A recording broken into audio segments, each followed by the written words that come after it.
Royally Bad, Royally Wrong Book 1. Written by Lee Savino. Narrated by Win Ross. Chapter 1. He has a dick the size of the Empire State Building, and an ego to match. The blonde on screen says with a perfectly arched eyebrow. The gossip newscaster across from her nods. I hit pause, and the video stops just as the blonde leans forward to impart another juicy secret about Theodore Kensington's dick.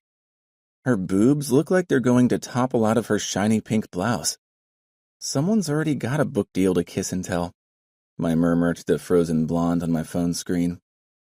No way you came up with that line on your own. I press play again, bracing myself for more drama. I shift to ease the pinch of my high heels. This fancy marble porch isn't helping my feet any. I've been up since 5 a.m. to dress and check out of the hotel, and take a cab to this modern palace north of New York City. The driver had just pulled through the opulent gates when my Google feed started going nuts. I always set up a news alert so I can stay up to date with what the media is saying about my public relations clients. Theo Kensington has a long history of loving and leaving a trail of broken hearts. He's the son of a Swedish princess and an American businessman, heir to the Kensington fortune. Kensington Inc. alone is valued at $400 billion. He has incredible assets, the blonde cackles. He's actually a prince, right? That's right, but he doesn't like to talk about it. Prince or not, doesn't matter. In the bedroom, he is a god. I pause the video again. The blonde on screen isn't the first to call Theo Kensington a god. Last year, a popular Hollywood darling tweeted, "Prince in the streets, God in the sheets," accompanied by a picture of the god in her bedroom. A very naked god. The tweet was deleted, but not until after it got 7,000 likes and retweets. And now he's in the media again. Prince or god. He is my new PR nightmare. I pocket my phone and ring the doorbell again, but I'm surprised no one is here to greet me. Mr. Kensington's staff is probably watching the same media channels I am. A shadow rises in the stained glass on either side of the door, and then the lock clicks open. A bear of a man with a shaved head and muscles straining his button-down shirt stands in the doorway. Mr. Evans, head of security for Theodore Kensington. Have you seen it? Evans says without preamble. The sex tape. Yes, I was just watching the interview. I rewind what he said. Wait, there's a second sex tape? Another one? Just hit this morning. Shit. I fumble with my phone. I thought they were referring to the last one. The one with the porn star. I rack my brain for the name of the blonde in the interview. Pepper something? Pepper Spice. And no, this is a new one. A redhead. At least I think that's what she is. She's not too clear in the video. Mr. Kensington, however. Shit. This time I say it out loud. Exactly. Evans answers, grim-faced. He leans down and picks up my suitcase. Normally I'd let you get settled in, but we need to get ahead of this, I interrupt. Where is... A bright orange Maserati roars down the drive. Bass on full blast, it zooms around the fountain accompanied by Metallica and squeals of delight. The air shudders as the car slides to a stop. 3 ladies trip out of the convertible laughing. Sleek hair, huge boobs, and tiny handbags. They barely look at us as they head down a manicured walkway towards the pool. A dark-haired man unfolds from the car, heavy metal still blasting from the stereo like a theme song. He doesn't bother to turn off the car or shut the door before he tosses the keys to Evans, who catches them with a blank expression. Park it out back for me, Evans. Thanks, man, the new arrival says, and he turns his smirk on me. I recognize him right away. The gorgeous, tanned face from this morning's tabloids. Theo Kensington. Billionaire, playboy, prince. My, New boss. Chapter 2. He's not wearing a shirt. He is not wearing a shirt. Who joyrides around the North Shore on a Wednesday morning without a shirt? Prince Theo, that's who. He strolls closer, chest muscles flexing. His muscles aren't the only yummy thing about him. He's got the best of his Nordic mother and striking father. Perfect bone structure and bronze skin. Heavy brows over come-to-bed blue eyes. Black lashes long and thick enough to make any woman jealous. There isn't an adjective good enough to describe a man as pretty as him. Even the tattoos slinking up and down his torso and wrapping around most of his right arm don't detract from his prettiness. A panther tattoo prowls down his hip, disappearing beneath the waistband of his pants. "Hey, babe," Theo says to me with a smile aimed to melt all the panties in the vicinity. Or maybe just mine. I'm pretty sure Theo's lady friends aren't wearing any. My eyes hit the sleek V etched into his lower torso that leads to his groin. My girl parts roar to life like the engine of a Maserati. A smooth, sleek purr, right between my thighs. Shit. 10 minutes on the job and I'm making eyes at my boss. Never mind he's the most eligible or ineligible bachelor on the East Coast. Probably the entire world. Theo Kensington isn't a guy you take home to your parents. He's the guy you take to bed and gossip about him with your girlfriends after. In hushed, reverent tones as the fuck of your life. Or, like a bottle-blonde hussy with a book deal on today's entertainment news, tell the whole fucking world. "Mr. Kensington." I extend my hand. He ignores it and moves in closer. I'm wearing my tallest, most professional pumps and Theo still towers over me. There's an intensity about him, a hungry energy, some sort of powerful force field that would drag off my panties if they hadn't already melted. No wonder all these women go to bed with him. No wonder celebrities star in his private sex tapes. No wonder the board of his father's company wants him gone. I'm Vesper Smith. I withdraw my hand, because he's too busy undressing me with his eyes to shake it. Your new media consultant. Nice. He drawls to my boobs. I'm looking forward to you working under me. I stiffen. I know I look good. I'm wearing a gray business suit that sets off my eyes, even hidden behind black-framed glasses. My heels make my legs look killer and give me a few inches of extra height. I look good, not slutty, yet my new boss is looking me up and down like I'm a pinup model, and he'd like to nail me on the hood of his car. My heart sinks a little. He really is a man whore. I push my glasses up my nose. "Mr. Kensington," I start in my sternest voice. "You've cultivated quite the reputation. If you're not careful," Theo interrupts. "Where'd you dig this one up, Evans?" The music cuts off as Evans turns the key in the Maserati. "She comes highly recommended, Mr. Kensington."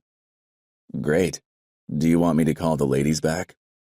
He jerks a thumb and I realize he's talking about the 3 women that just got out of the car. "We can do a photo shoot here. Something for you to put on Instagram." He thinks I'm going to manage his Instagram account. Actually, we have more pressing matters at hand. We need to prepare a statement, tell our side of the story. Pepper Spice already has a media tour. I stop when he waves a hand in my face. "Boring. You're hot, but you talk like my father's friends." "That's who hired her," Evan said. "They're concerned that when the board next convenes, the vote won't be in your favor." Theo shrugs. I frown. "You're going to lose your seat on the board of a billion-dollar company. And you're not even going to—" "I need to get to the pool," Theo interrupts. "Got some friends waiting for me." He looks me up and down, and once again I feel that force field pulling me forward, clouding my mind, making me want to take off my clothes and make poor choices. "You're welcome to join me, if you wear a bikini." With a wink, he strides off. I whirl on my heel to face Evans. Show me the sex tape, then I'll go down to the pool. Mr. Kensington and I are going to have a little chat. Evans leads me down the mansion's wide halls, past giant paintings of landscapes and shipwrecks and Bacchus leading a party of nymphs and satyrs out to have a drunken orgy in a pasture. There's also a few statues, including a pink marble representation of Venus de Milo. Who decorated this place? I ask. The late Mr. Kensington hired a collector who chose these pieces. I tiptoe past the naked form. Theodore Kensington's father was Turkish, right? An immigrant? I had to dig for that information. Mr. Kensington the Elder didn't want his immigrant status well known.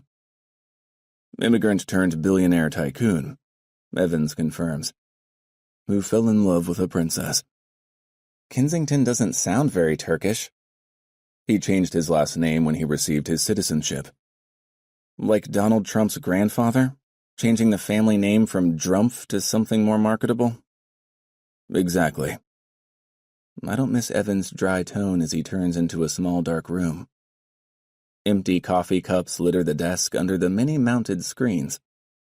A pair of security guards nod as Evans introduces me. So, you're the fixer, one says. You gonna fix him? The guard points to the screen where Theo stretches and poses on a diving board in front of an audience of bikini-clad women. One is already topless. The second security guard has the camera zoomed in on her. I'll do my best, I say as Evans hands me a laptop. He guides me to a private corner and gives me headphones. I pull off my suit jacket and press play. Theo's muscled chest and bikini-wearing babes cavort on the big screen, as I focus on the similar shadowy figures on small screen on my lap. I feel like I've got my own private peep show. Business as usual. I don't know how I ended up the world expert on fixing sex scandals, but after 5 consecutive cases, 3 sports stars accused of sexual harassment, 1 philandering senator, and 1 startup CEO who dropped trow at a wild party a week before his company went public, I have a reputation. Vesper Smith makes the bad boys good again. That headline was on HuffPost last month. Yes, I read my own press. I have to say, of all the sex tapes I've seen, Theo Kensington's is the best. He's got a beautiful muscled back that flexes with his buttocks in time with his thrusts. His jaw clenches and his eyes bore into the mirror over the bed. It's almost as if he's looking at me. Then he pulls out and I get a good look at him. All 10 inches. The tape ends. I watch it again, feeling each thrust deep in my womb. So what do we do? Evan asks when the grunting and squealing on screen has stopped for the second time. I blow out my breath and hope no one notices my nipples are hard under my blouse. It's bad, isn't it? Evan says. It's bad, but not impossible. We need to give the media a new story. The Playboy Prince reformed. I hold up my hands and sketch air quotes. He sowed his wild oats, but he's ready to move on. Boys will be boys, the whole bit. It's sexist, but the media buys it. A year of him acting like a monk, doing charity work, and most importantly, staying out of the scandal papers will do wonders for him. He'll need to keep his shirt on. I straighten my glasses and look up at Evans. He's got his arms folded across his beefy chest and looks skeptical. It'll work. I know what I'm doing. I know, Evans said. That's why we hired you. Okay, so we start scheduling events. First a public apology, then some donations to charity, a few pop-ups at society dinners. I nod. It all unfolds in my head. Theo suave and clean, the tattoos hidden safely away under a suit. I know this playbook.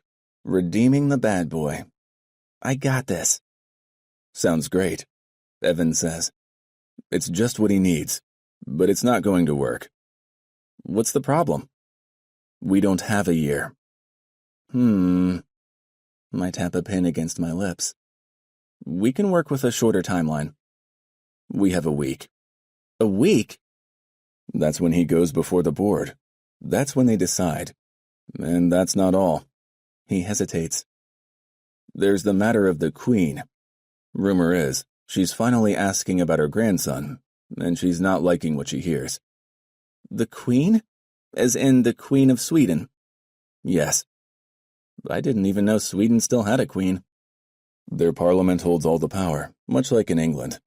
But the Queen is still an important figure, and her daughter was Mr. Kensington's mother. Estranged daughter, I correct. On this, at least, I've done my homework. She left home at 20, went to university in New York and dropped out. Fell in love with an up-and-coming businessman. From what I understand, Mr. Kensington only had 5 hotels back then. Evans nods. The princess gets pregnant, they marry, the Queen finds out and cuts her off. I tick off the rest of the story. Only to regret it when her daughter dies of complications in childbirth, leaving an infant son and a mogul with a broken heart. I shake my head. That has to hurt. Evans scoffs. If it did, the Queen didn't show it. She hasn't even met her grandson. I didn't mean her. I meant Theo, Mr. Kensington the younger. I fall back slowly in my chair. Only child, now orphaned, shunned by his royal family. Kept from his rightful throne? Did they still have thrones? All right, I can work with this. Mentally, I flip through my contacts. I can do this. Pull favors. Plan photo ops. I can do a week. There's still a problem, Evans says. He won't do it. My head is still spinning from thinking about turning a tattooed, filthy rich bad boy into a suave socialite with the innocence of a choir boy overnight. Won't do what? Any of it. The apology, the charity gigs. Evans shakes his head. Mr. Kensington doesn't want to clean up his act. A few of the board members were friends of his father. They hired you to save his reputation, so they can give him one last chance. But he doesn't care.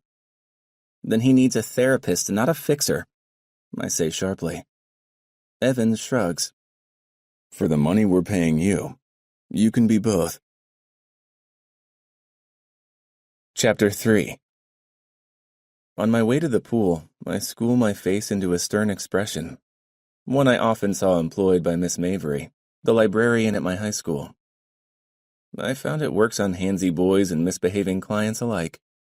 Combined with my business suit and unflappable poise, I will be unstoppable. I hope. I follow the sound of classic rock to the pool. My polished approach is spoiled somewhat when my heel catches in a crack of the pavement. By the time I free myself, the whole party is staring. A handful of men and twice as many women. And Theo, who is still not wearing a shirt. You're fired, he shouts as I come closer. The ladies around him erupt into laughter. I continue down the marble steps, passing topiaries and statues of cavorting nymphs. I'm sensing a theme here. Maybe living among all this lascivious art made Theodore Kensington subconsciously decide to be a modern-day Bacchus. I smile to myself. Art in the Playboy psyche would make a great thesis paper. Miss Mavery would love it.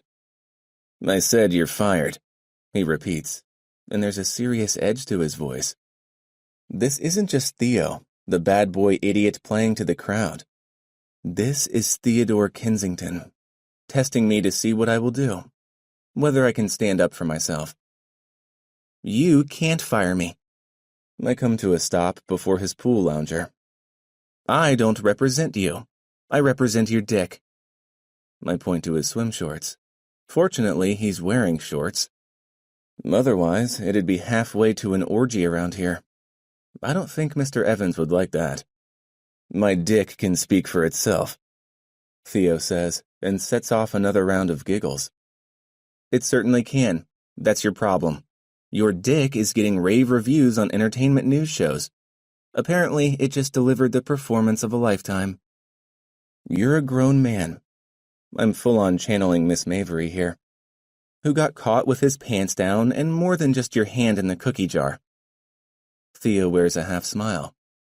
There's a gleam of intelligence behind his model looks. Thank God. Give me something I can work with. So I've got a PR problem. Mr. Kensington, you are the PR problem. You and your harem. Besides the 3 women I saw climb out of the car this morning, there are 4 more, all in the tiniest bikinis ever invented. They might as well be wearing thick pieces of string, and high heels. Who wears high heels with a bikini? Theo cocks his head to the side. What's your name again? Vesper Smith. Friends of your father hired me to clean up your image. I like my image just fine. You know what they call me. I cross my arms, making it clear I'm not going to say it. The god of fuck, he says. The ladies titter, but he's not playing to his audience again. I've riled him. This show is for me. You know why? It's a play on your name. Theo is the Greek root for deity. Thank you, Miss Mavery. Theo blinks. The guy next to him bursts out laughing. Theo, your new PR lady is a nerd. I'm drinking a martini. One of the ladies holds up her glass. Can you tell me the Greek root for that? I shake my head. Theo's groupies laugh and laugh, but he just studies me silently. Just how much Greek do you know? A surfer-looking dude asks me. Why the fuck do you care? A woman with fire engine red nails, hair, and a bikini to match snaps at him. You know what Greek sex is, right? He whispers in Red's ear, and she cackles. I shake my head in disgust. No fucking way. Red points at me. She's blushing like a virgin. Fuck, the first guy says. A nerd and a virgin.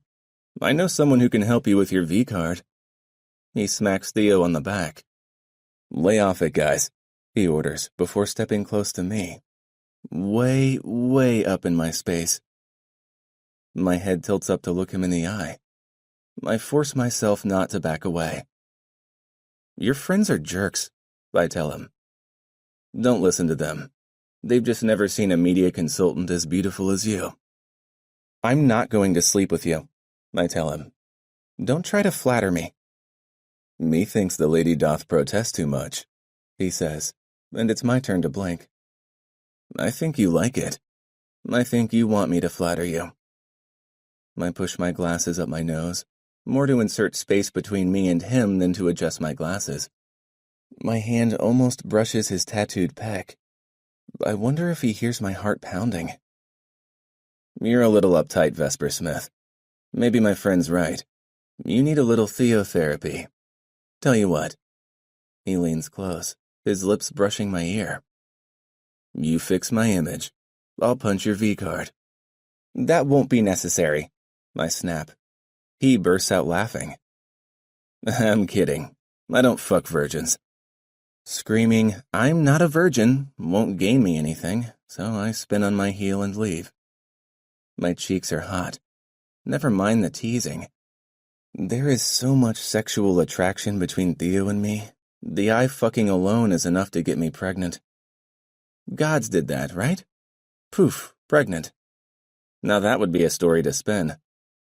Mr. Evans wouldn't buy it, but every woman who'd been reeled in by that attraction beam would understand. I glare at the naked statues of Greek gods as I march past. Evans meets me at the mansion door. We have a problem, he says. I just got off the phone with Sweden.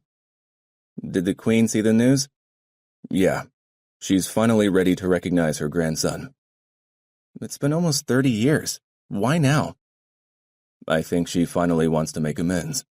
She lifted the ban on her deceased daughter. A little late for that.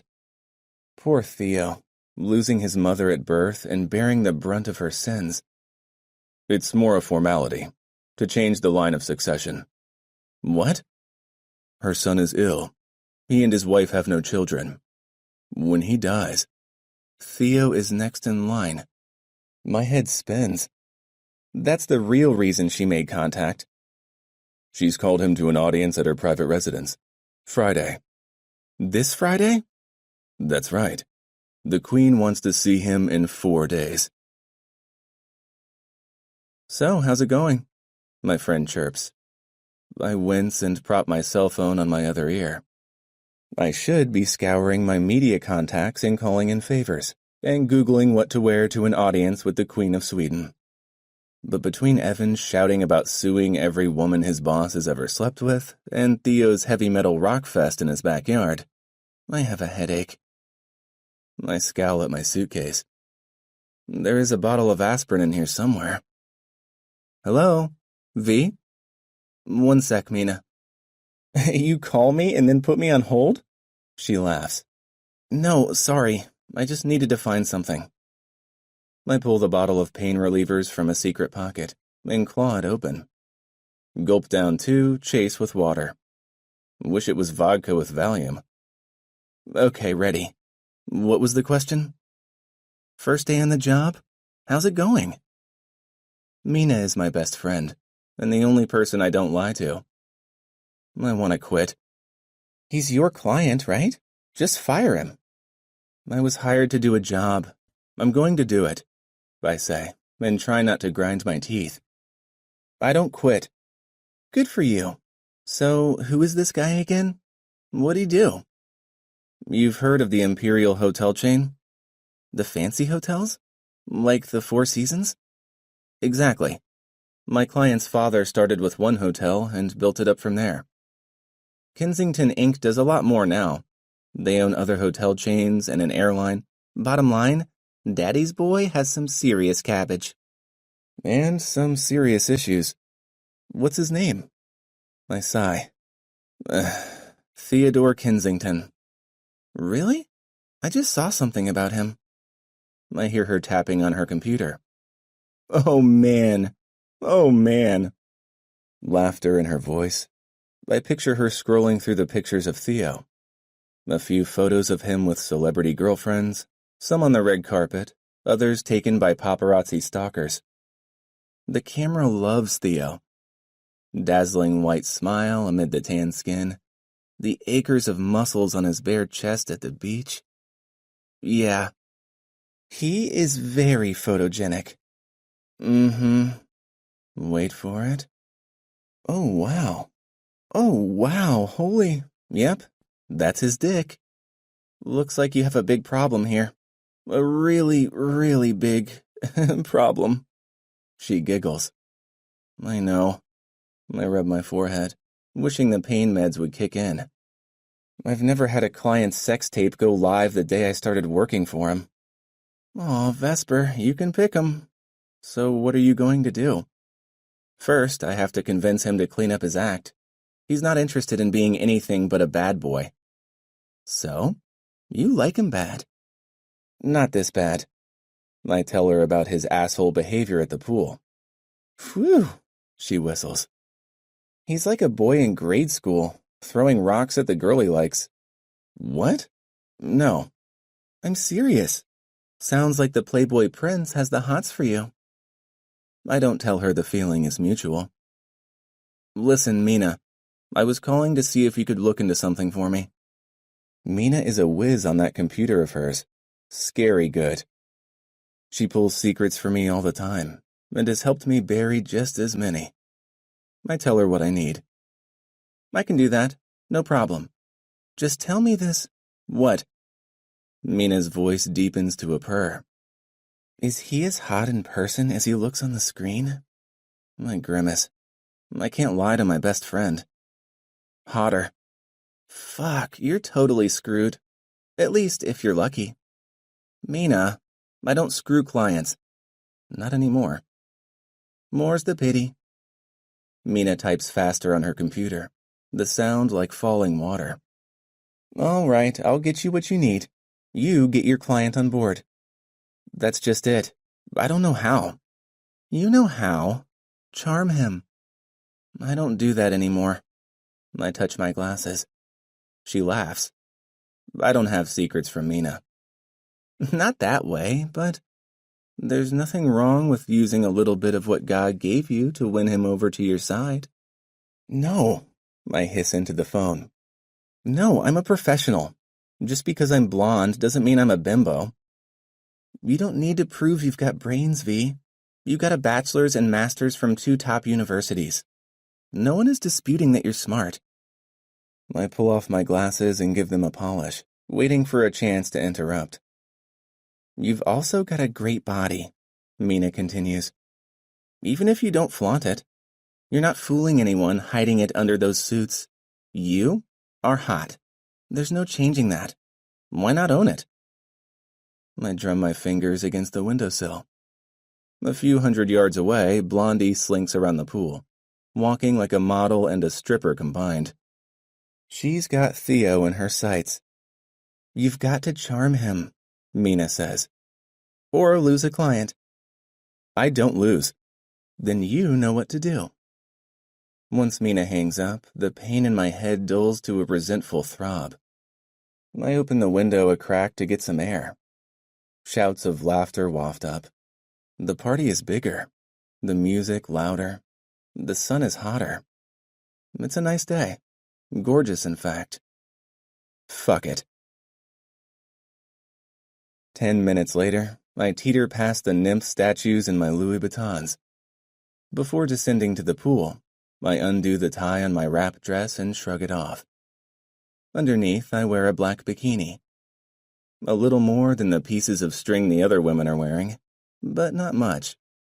I hang the dress on a statue and walk on with only the swimsuit and heels. Who wears high heels with a bikini? Me, to reel in a client. V-card, Theo shouts from the diving board. The whole crowd takes up the chant, bursting into applause when Theo dives into the deep end. I grin, wave, and grab a drink. I stalk to the end of the pool to stand next to another white marble statue. This one's male and well endowed. I toast him and his assets and take a sip of liquor. When in Rome. 2 seconds later, Theo bursts from the water right in front of me. Water drips from his swarthy shoulders. His muscles bunch as he hauls himself out of the pool. And then he's walking toward me, rivulets running down the toned contours of his stomach. The panther tattoo snarls from his hip. That panther is on the prowl. Looking good. Still need to lose the glasses. He starts to reach for them and I shake my head, brushing his hand away. He gives me a panty-melting grin.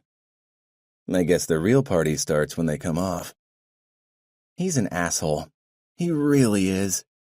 But the way he says these awful things, tilting his head with just the slightest invitation in his eyes, I can't help but feel a rush of attraction. There are layers to his playboy act, as if he's seeing how much he can get away with. I'm just fooling around, his grin tells me. Wanna fool around with me? Fuck, Vesper, you can pick 'em. I grab my glass tighter, give him a nod. Mr. Kensington? Call me Theo. Alrighty then.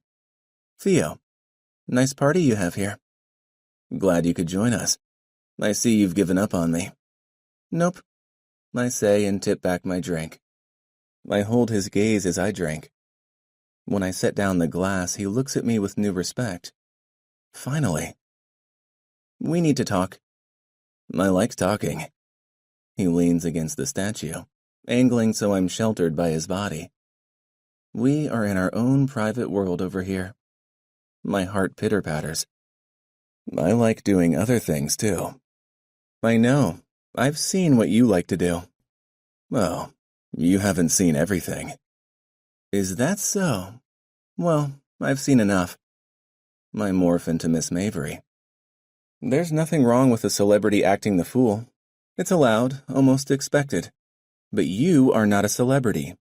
You are the heir to a fortune and the son of a princess. He half sighs, half groans, glancing back at the party behind us. I lean into him to catch his attention.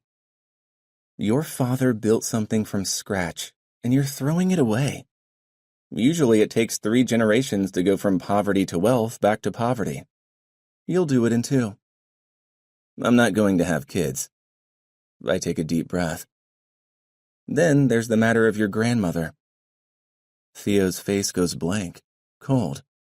The boyishness disappears completely, leaving an angry, bitter man. Still beautiful, though. What about her? She'd like to reconnect. She wants to. No, he says. No? Let me get this straight. The Queen of Sweden is summoning you for an audience and you're going to blow her off? I step close to him. One more step and my boobs would brush his chest. Charm him. He shrugs. You're not even interested in finding out why she wants to meet you? He dips his head, nuzzles my shoulder. There are other things I'm interested in. His lips brush my skin and set my body buzzing. So uptight, he murmurs. You need a good orgasm. I can help with that. Maybe later, I say in a voice as brisk as I can make it, ignoring the fact that my libido has gone from 0 to 100 in 3 seconds. I'll hold you to that, Theo says, and the promise makes me shiver. I clear my throat and press on. Your uncle is sick. He might die, and that leaves you in the line for the throne. You'll be crown prince. I don't want to be a prince, he murmurs. His hot breath licks up my skin. I'm already a god. You're not a god. I squeeze my arm between us and push my glasses up my nose so I can give him a proper Mrs. Mavery glare. You're a male Paris Hilton. Thank you, he smirks. Cut it out. I push at his chest. His rock-hard, water-slick chest that couldn't be more perfect if it was carved by Michelangelo. This Playboy act has to get old. Even I can tell you're smarter than this. He straightens, studying me with eyes the color of espresso. So, what do you want me to do? He sounds serious. We issue a statement condemning the sex tape as an invasion of privacy. Direct the press attention to your success and achievements.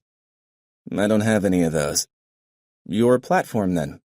You're the son of an immigrant who worked his way into the Forbes top 100 richest people in the world. You have a good chance of becoming the heir to the throne in Sweden. I try not to say it like I don't believe it, but it seems crazy. This tall, dark-haired, tattooed stud standing inappropriately in my space is a prince. You're going to be in the news for a long time, Theo.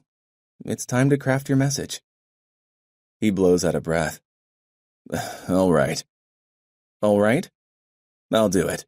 The interviews, the statement, whatever. Really? You're sure? Yeah, I'm sure. You convinced me. Does that surprise you? He angles his head. Mine tilts opposite of his automatically. My chin goes up, raising my lips to his. You are. His hot breath caresses my face. Very convincing. I close my eyes as a thrill goes through me. Theo, one of the blondes calls, holding a margarita shaker. Somehow, she manages to simultaneously simper at Theo while giving me stink eye. I have something for you. She opens the shaker and pours the icy, sticky liquid down her chest. Her nipples pop like fighter pilot buttons. Gotta go, Theo says, a wicked glint in his eye. He swaggers off, leaving me swaying. I gotta go too, and craft a statement that will save my client's image. The conversation we had is a huge win. But as I listen to the happy squeals of Blondie getting tequila licked off her skin by Theo's ready and willing tongue, I have to admit, it doesn't feel like one. What the hell are you doing? Evans looks me up and down as I enter the mansion. I'm still in bikini and heels. I'd grabbed my dress but didn't have time to put it back on. My job, my answer, shrugging on my dress and tying it up. I've already crafted Theo's statement to the press. I just have to hit send. My media contacts will take care of the rest. Evans scowls. He's old school, hired by Theo's dad. He probably doesn't approve of media consultations done by the pool. You hired me to do a job, I defend myself. I'm doing it. Theo, Mr. Kensington, agreed to my course of action. Evans blinks. Really? He's ready to clean up his image. I'm setting up a few interviews for him now. He promised he'd do them. Right before he stuck his tongue in a woman's cleavage. Is that so? He touches the earpiece in his ears, listens for a moment, and then strides to the door. Where are you going? I call after him. Mr. Kensington just left with his entire posse. Last time he did this, they almost burned down the Hampton residence. Shit, I breathe, and scramble to follow. Chapter 4. A hair-raising drive later, the orange Maserati pulls up to a curb, parking illegally. Evans motors up behind it. I unpeel my fingers from the dash and seat.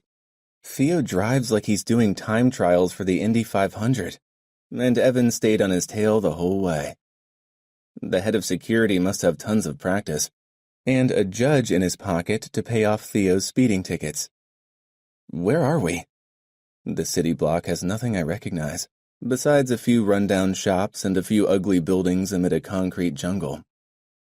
We're north of Manhattan, a few streets over from the upper crust area, bleeding into a slightly seedy neighborhood. Skate park. Mr. Kensington bought the empty lot and had it put in, a month after he received his inheritance. Of course he did, I mutter, watching the tall, tanned figure leave the Maserati, skateboard under his arm. Because he's 12. I thought you broke through to him. Evans frowns at me. I thought I did too, I say and head in. Theo drops his board to talk with a few guy friends who pulled up in a Jeep. Soon they're all doing tricks, rolling up and down the concrete ramps.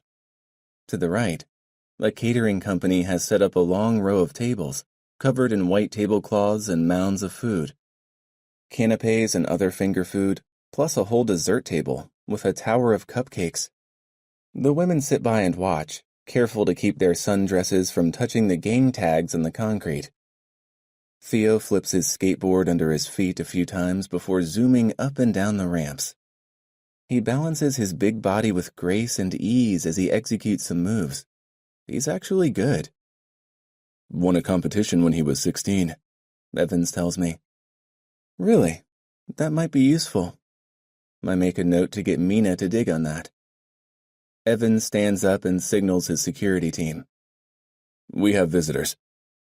Some scruffy kids have shown up, t-shirts untucked, jeans slouching. They hold beat-up skateboards and eye the elite group who have encroached on their territory. Wait, I say.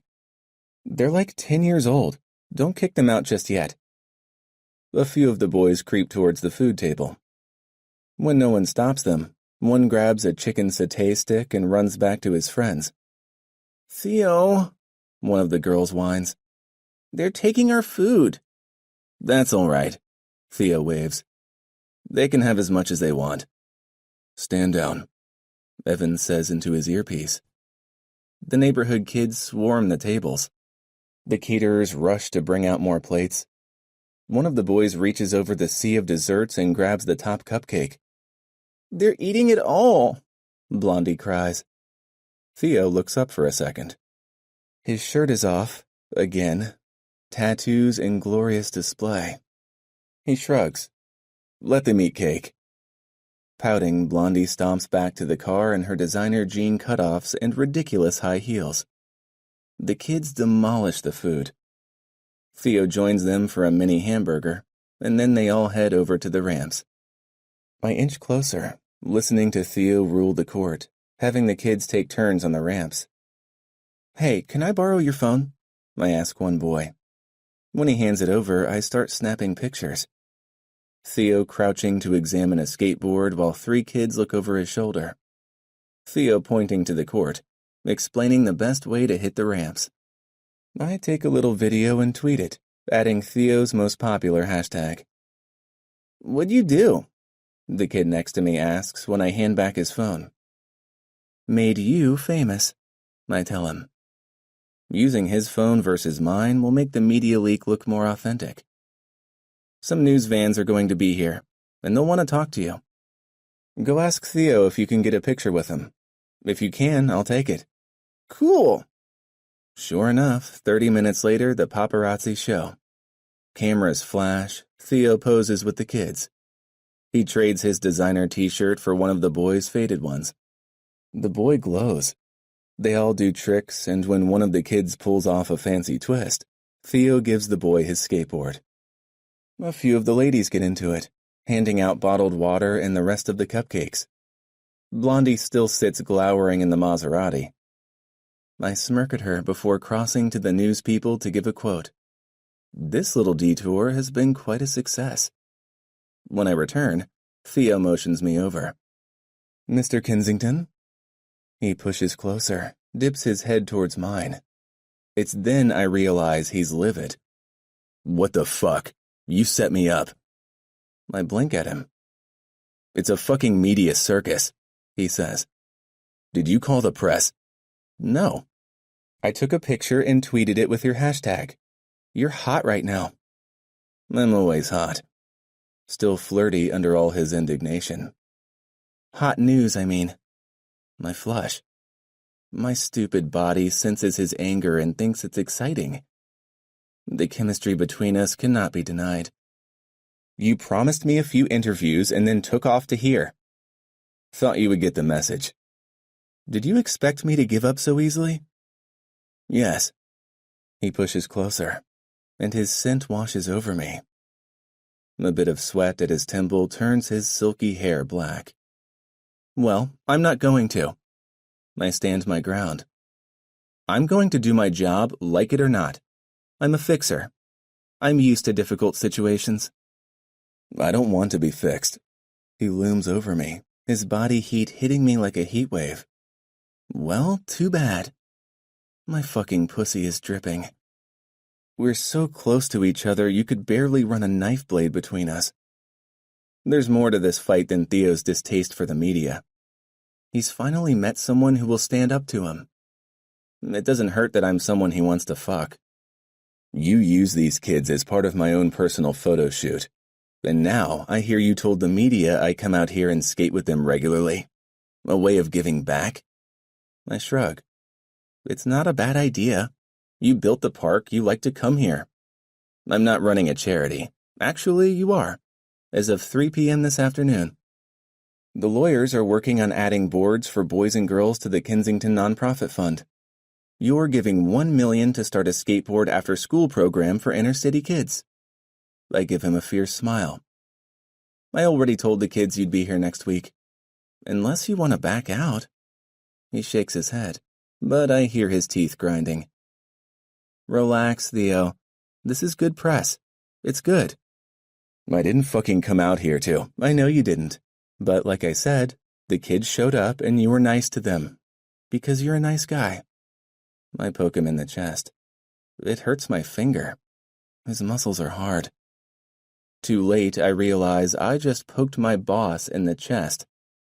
But it's not my fault. The force field between us is activated. I pull my hand away. You're a nice guy, I repeat. No, I'm not. He backs away, shaking his head. He's even hotter when he's mad. I don't tell him that. Don't pull this shit again. Mr. Kensington? A man in a white polo and slacks jogs up. I practically jump between him and Theo. No interviews, I say, hoping Theo tones down the hostile body language before the cameras swing this way. That's all we need. Theo throwing a punch at a reporter. Mr. Kensington isn't interested in giving a statement at this time. I'm not with the press. The man holds up his hands in mock defense. I'm Roger White. I run the kids' club over there. He points to a low gray building alongside the park. I wanted to thank you all for coming and interacting with the kids. It was my pleasure, Theo says, shaking Mr. White's hand. All the anger is drained out of him. He stands tall and proud, inclining his head, as gracious as if he were the president accepting an award. Thank you for all the work you do. This afternoon was a drop in the bucket compared to that. I don't know about that. For example, he nods to two preteens who look like identical twins. I've known Billy and Kenny since they were toddlers. Their mom works late, so they're in our programs every day. The older they get, the more they disengage. What you did today, it means a lot to them. And to me. Mr. Kensington has a nonprofit that's interested in partnering with local kids clubs, I put in. Theo gives me a small frown, but doesn't correct me.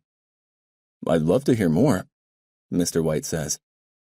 I know you're busy, but I'd like to invite you to the Kids Olympics event we're having, downtown. Clubs from the East Coast are all gathering together to compete. It's tomorrow. I know it's last-minute notice to add to your schedule, but I'll see what I can do, Theo says, and thanks the man again while I grin in satisfaction. Theo, Blondie hollers from the Maserati. Can we go now? Theo ignores her and takes my elbow, directing me to the car. The crazy attraction jumps between us again, making me almost stumble as I navigate the broken pavement to the black Escalade. To anyone watching, he's escorting me to the car like a gentleman, moving his hand to my back to steady me. I feel the press of his fingers outlined on my back, burning like a brand, like it's radioactive. He puts his lips close to my ear. What did I just tell you about posing for the press? I didn't send him over to you, I whisper back, ignoring the crazy thumping in my heart. That was all on Mr. White. I climb into the car and glance back, hoping to see the Theo who played with those kids. The real Theo, his gaze soft and open. Instead, he looks hard, shuttered. I gulp and take a chance. He's right, you know, Mr. White. You did a good thing today. I'm sorry if I ruined it with the media. And I am sorry. I thought the battle was between us and the press, not between you and me. He stares at me so long I almost call his name. Blondie hollers again, and he shakes himself, breaking the spell. Thank God. Any longer, and his force field would pull me from the car to jump straight into his arms.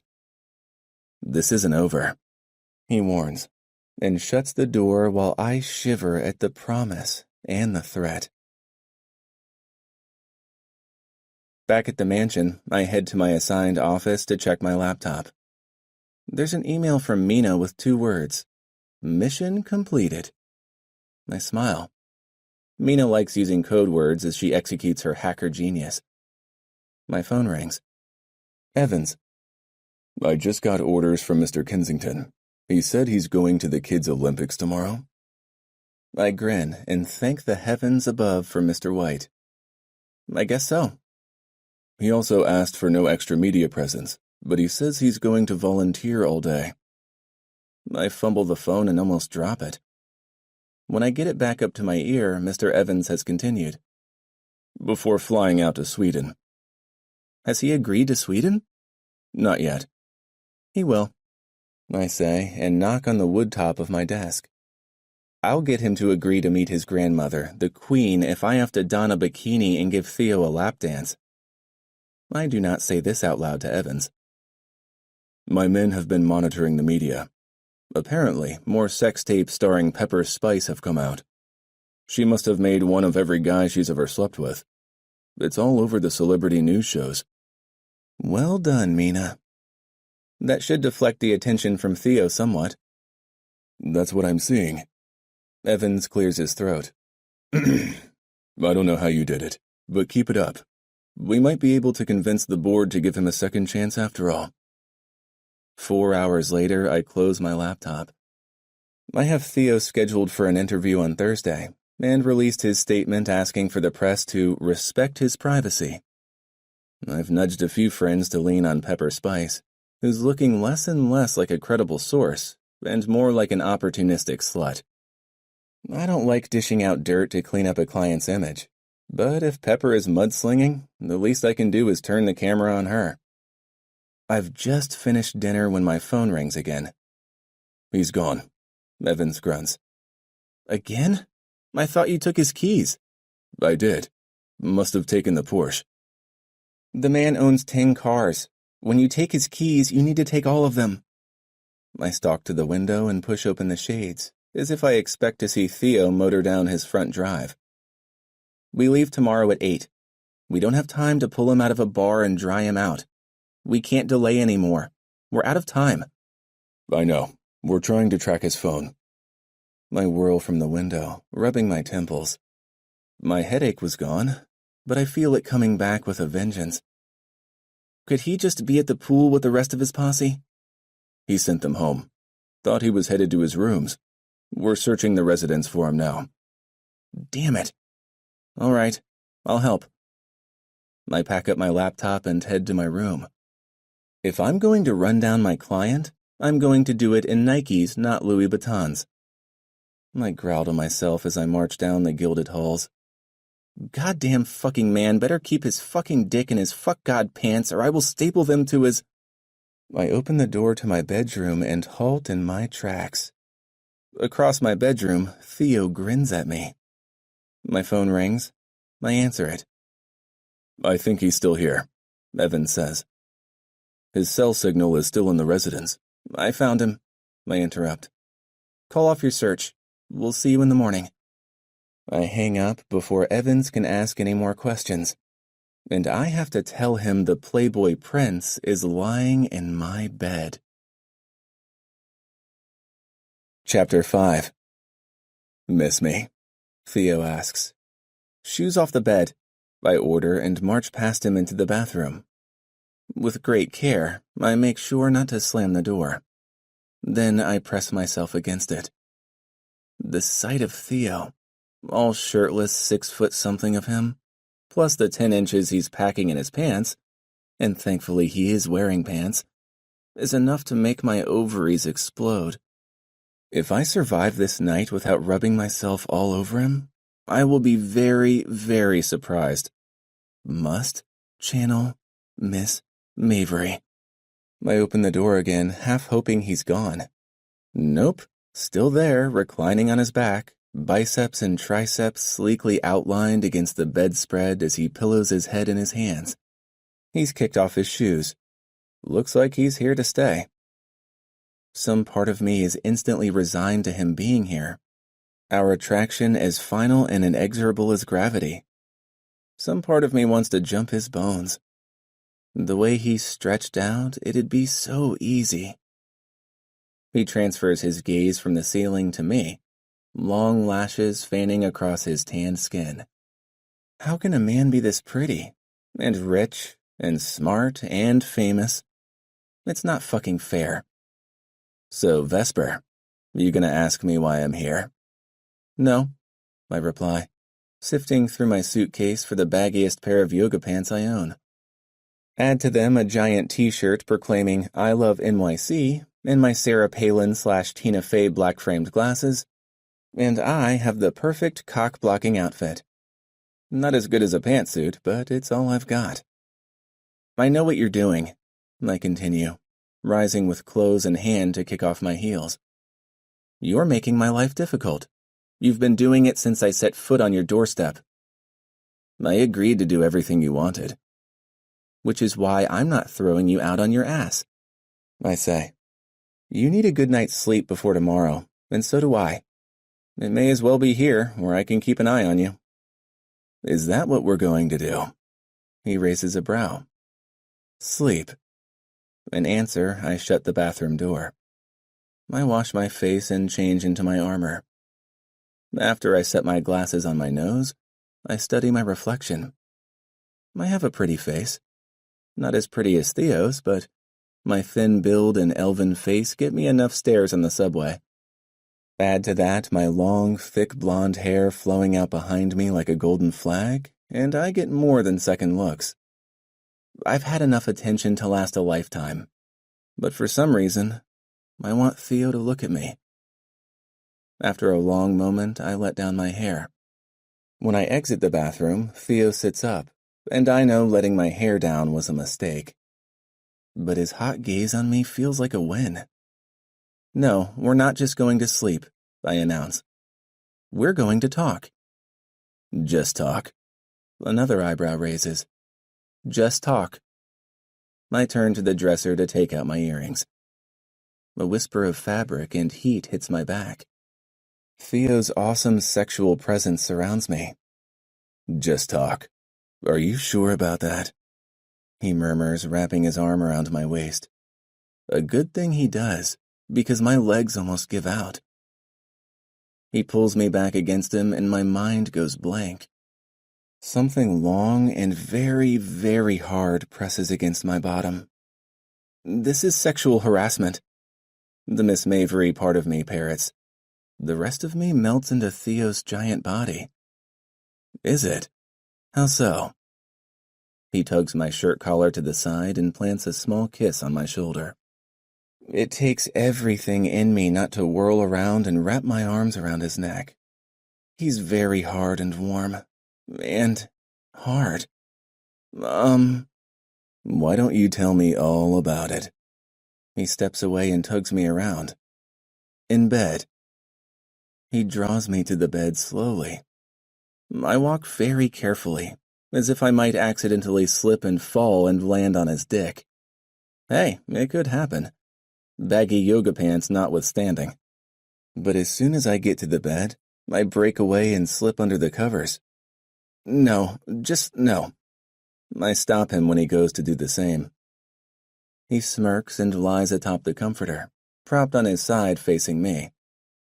You don't trust me at all, do you? Not one bit, Mr. Fuckgod. Your reputation precedes you. You made your bed. You can lie in it. As long as I can lie in it with you. I roll my eyes. Calm down, Casanova. You're not going to seduce me tonight. He traces the design on the blanket, his fingers straying dangerously close to my boob. Can you blame me if I try? You're hot. I give him a look. Oh, come on. Not even those glasses hide it. Though they do give me tons of sexy librarian fantasies. Your books are overdue, Mr. Kensington, I say sternly. Fuck me. He groans, rolling to his back.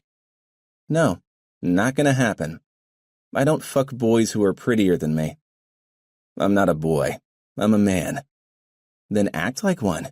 Skateboarding? Really? I like it. I won a competition when you were a teen. You're 28. How old are you? None of your business? His eyes glitter. I can make it my business. I'll call down to Evans right now. 26.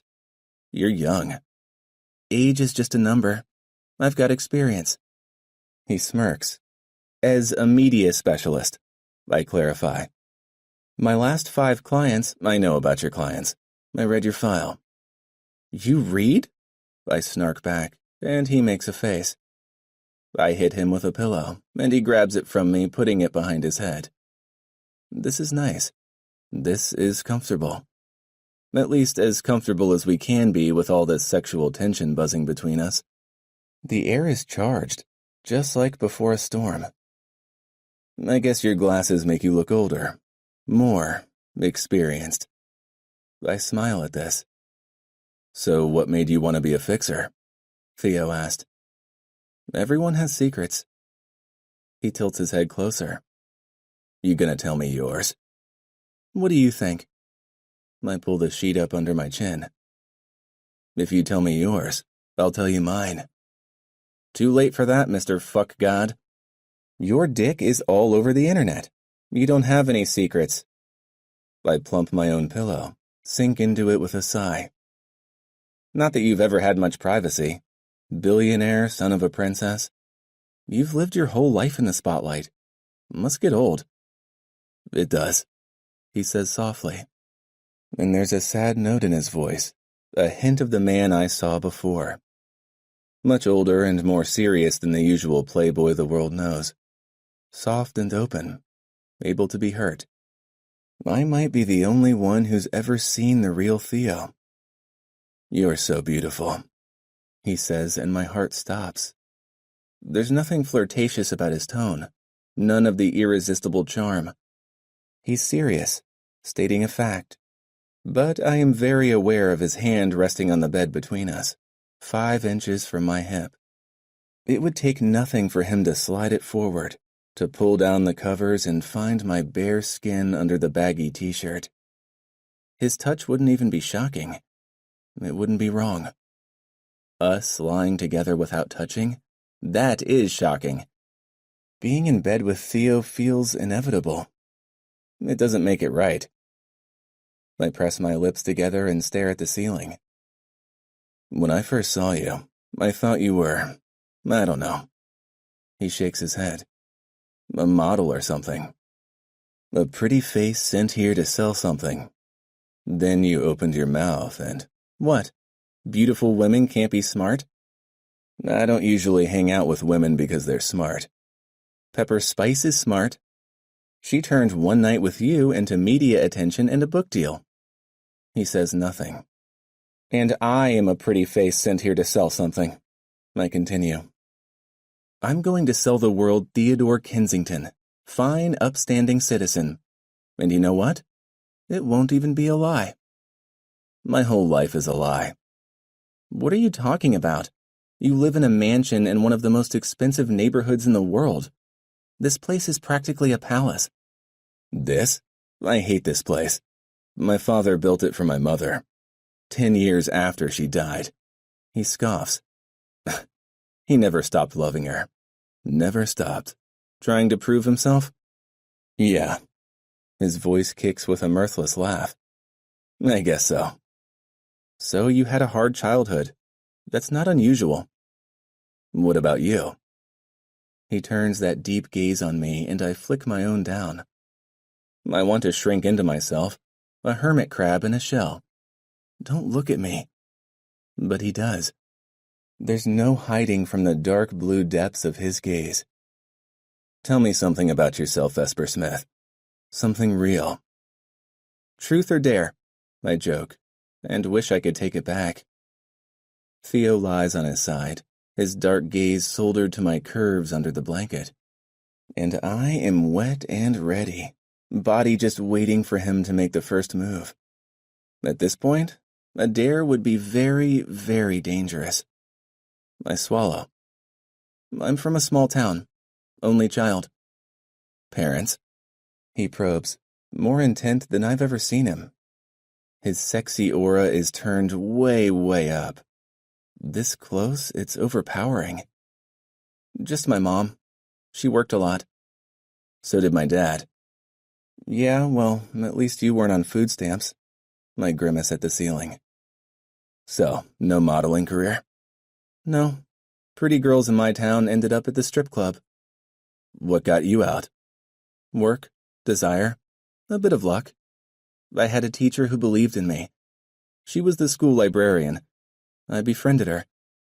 I thought all the books were hers. She was nice to me. She told me I could go to college and I believed her. Did you go? Bachelor's and master's. Smart girl. Scholarships. And loans. I also worked. I touch my glasses. Got an internship with a fixer who taught me everything she knew. And here I am.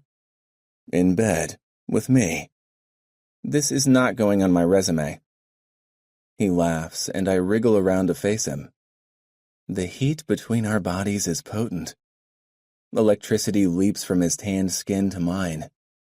Even covered in a white sheet, I can feel it. I lick my lips. You know what would make me very, very happy? I think I can guess.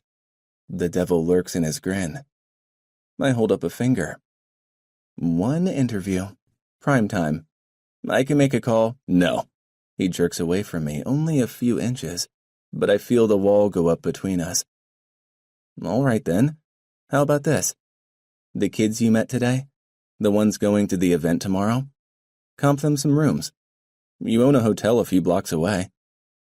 Now he's lying on his back, staring at the ceiling, and I'm leaning into him. It'd be a great gesture. It'd make their year. I promise not to leak it to the press, although it'd be great if you made an appearance. Just show up. Make the kids feel special. Is it really good for these kids to be seen with me? My reputation. You are not your sex life, although you've done a good job trying to convince everyone that. But is that all you want to be? You're a fucking billionaire. I know it doesn't mean as much to you because you were born to it, but remember Billy and Kenny? Their mom works double shifts as a waitress at Denny's. Their father's in jail. You of all people know what it's like to have a parent working all the time and one gone. He flinches. You could make a difference in their lives if you wanted to. You just have to get over yourself. I flop onto my back, rant over. There's a long stretch of silence. I don't mean to ride your ass, I add. I want you to realize the good you can do. It doesn't have to crimp your party life or sex life. You can ride my ass anytime. I give up, rolling away from him and setting the alarm on my phone before turning off the light. Behind me, Theo shifts and presses his body against mine, lining it up behind me. His arm comes around, wrapping around me over the blanket. My body is alive, holding its breath. I wait for him to pull me to him, to kiss me and do all manner of naughty things that would shock a porn star, not to mention Miss Mavery. But he doesn't, so I fall asleep. I jerk awake when my phone buzzes like an angry bee. I grab it, squinting to check it. 3 a.m.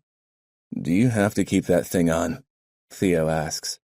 In sleep, he threaded his legs through mine, tangling us together. I power the cell down and let Theo take it and set it aside. His cock probes me as I settle back. He says nothing more, but from his breathing, I can tell he's wide awake. Theo? Why didn't your grandmother want to meet you until now? It's a blunt question, but the darkness softens it. I've always wondered that. His voice is muffled behind me. My dad told me she hated him. Hated that her daughter ran away and abandoned everything she'd been raised to do. So she shunned her own grandson? How sad. My dad went to work to prove himself, built an empire, and then he died. Bitterness laces Theo's tone. I'm sorry. You deserve to have family. You deserve to be loved. He holds me tighter, and I find his hand stroke his wrist. His fingers squeeze mine and then slide downward. What are you doing? His hand brushes my stomach, breaching my baggy t-shirt before slipping under my yoga pants. I hold my breath as he cups my hot, throbbing pussy. Theo, shh, he mutters. You need this. I need this. I hear his unspoken thought. Diverting from difficult emotions to promiscuous sex. Story of Theo's life. At the moment, I don't care. His fingers stroke up and down, the lightest of touches. The coil of arousal tightens.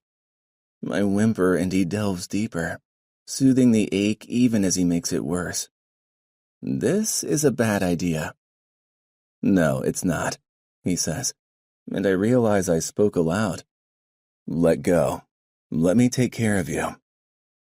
I relax, all but my hips, which cant back and forth against his touch. His index finger finds the spot next to my clit and flicks it until I shift, restless. Pleasure builds in me, threatening to take over. It's too much. I want to shy away. Theo drapes his leg over mine, capturing me, keeping me still so my orgasm can catch me. My climax blooms slowly, spreading through my breathless body, blanking my mind. Theo keeps up the light, fluttering touches until my inner muscles clench and spasm, begging for more. I sigh and sink further into his body. God in the sheets. Thank you, I whisper, and he kisses the back of my neck. Go to sleep. I do, wondering if I'll be able to keep Theo's dick out of the press and my pants. The Kids' Olympics is at the stadium downtown. We leave the mansion at 8 a.m. in a convoy of Escalades. Theo opted to ride with me. I frown at my phone the whole time, scrolling through news feeds, but I feel him watching. The dirt on pepper spice Mina found yesterday has done its work, deflecting attention from Theo. Between his demure statement, crafted by me, and his positive photo op at the skate park, he's looking a lot better in the news. People are willing to forgive a rich, handsome guy and his sexual exploits a lot faster than they would anyone else. Sexist, but it's true. "We're here," Evans announces when we pull up to the stadium. "No press," Theo mouths as we walk in, and I nod. He accepts a complimentary volunteer shirt, and my hand itches to grab my phone, take a picture, and send it to my friend at Good News America. Instead, I accept a shirt as well and plunge in. The day whirls by. At one point, Evans calls me over to tell me the Wall Street Journal wants to do a write-up of Theo's dad and Kensington Inc., and they want a quote from Theo. "Tell them we're preparing for an audience with the Queen, and that we'll have something to them by Friday." I can only hope Theo will commit to cleaning up his act by then. At least today he seems to be having fun. The kids flocking him don't bother him at all. Plenty of parents are here too, and ask for pictures. Apparently, Theo's skateboarding prowess is enough to make him popular with the kids, and his status as a scandalous public figure, on level with the Kardashians, is enough to make him a minor celebrity with the adults. And Theo? He just hangs out with the kids and enjoys himself. Biceps flexing as he lifts one up to make a slam dunk. Tattoos peeking out from under the volunteer shirt he wears. Sexy smile drawing yoga pant-wearing moms like flies to honey. And these women's yoga pants are skin tight. "I thought you weren't doing pictures," I groused to him at lunch. I said no press. I don't care if the kids want pictures. He offers me his water bottle. I shake my head and he caps it. "Why? You jealous?" "No." He throws an arm around me. I push at him, trying to get free, but he's too strong. His manly scent washes over me, sexy cologne mixed with the smell of the popcorn they sell at the stadium. He smells like a teenager on a first date. My cheeks heat, remembering how he held me all night, and then gave me an orgasm. "Hey," he calls to his new 10-year-old buddies. "Take a picture of us?" "Theo, smile," he orders, so I do. Theo has a limo pick up the Bronx kids to take them to the hotel. They're all wide smiles, brimming with excitement. Mr. White shakes Theo's hand, thanking him again. "Come on, V-Card," he murmurs, grabbing my hand. Energy zings up my arm, as if I've hit my funny bone. My body fills with a not quite painful ache. In the back seat of our own limo, I lean into Theo, resting my head against his shoulder until my glasses dig into my face. I don't ever want to move. The white volunteer shirt sets off his tanned skin perfectly. I want to crawl into his lap and curl against his chest. Instead, I distract myself with my phone, checking my social media sites and, because I'm on the clock, his public pages. "Hey, look at this," I say, and show him his lookbook page. His hair tickles my skin as he leans closer. I clear my throat and scroll through all the pictures of him with the kids. There's one with him kneeling beside an adorable boy in a wheelchair. Theo's grin makes my heart ache.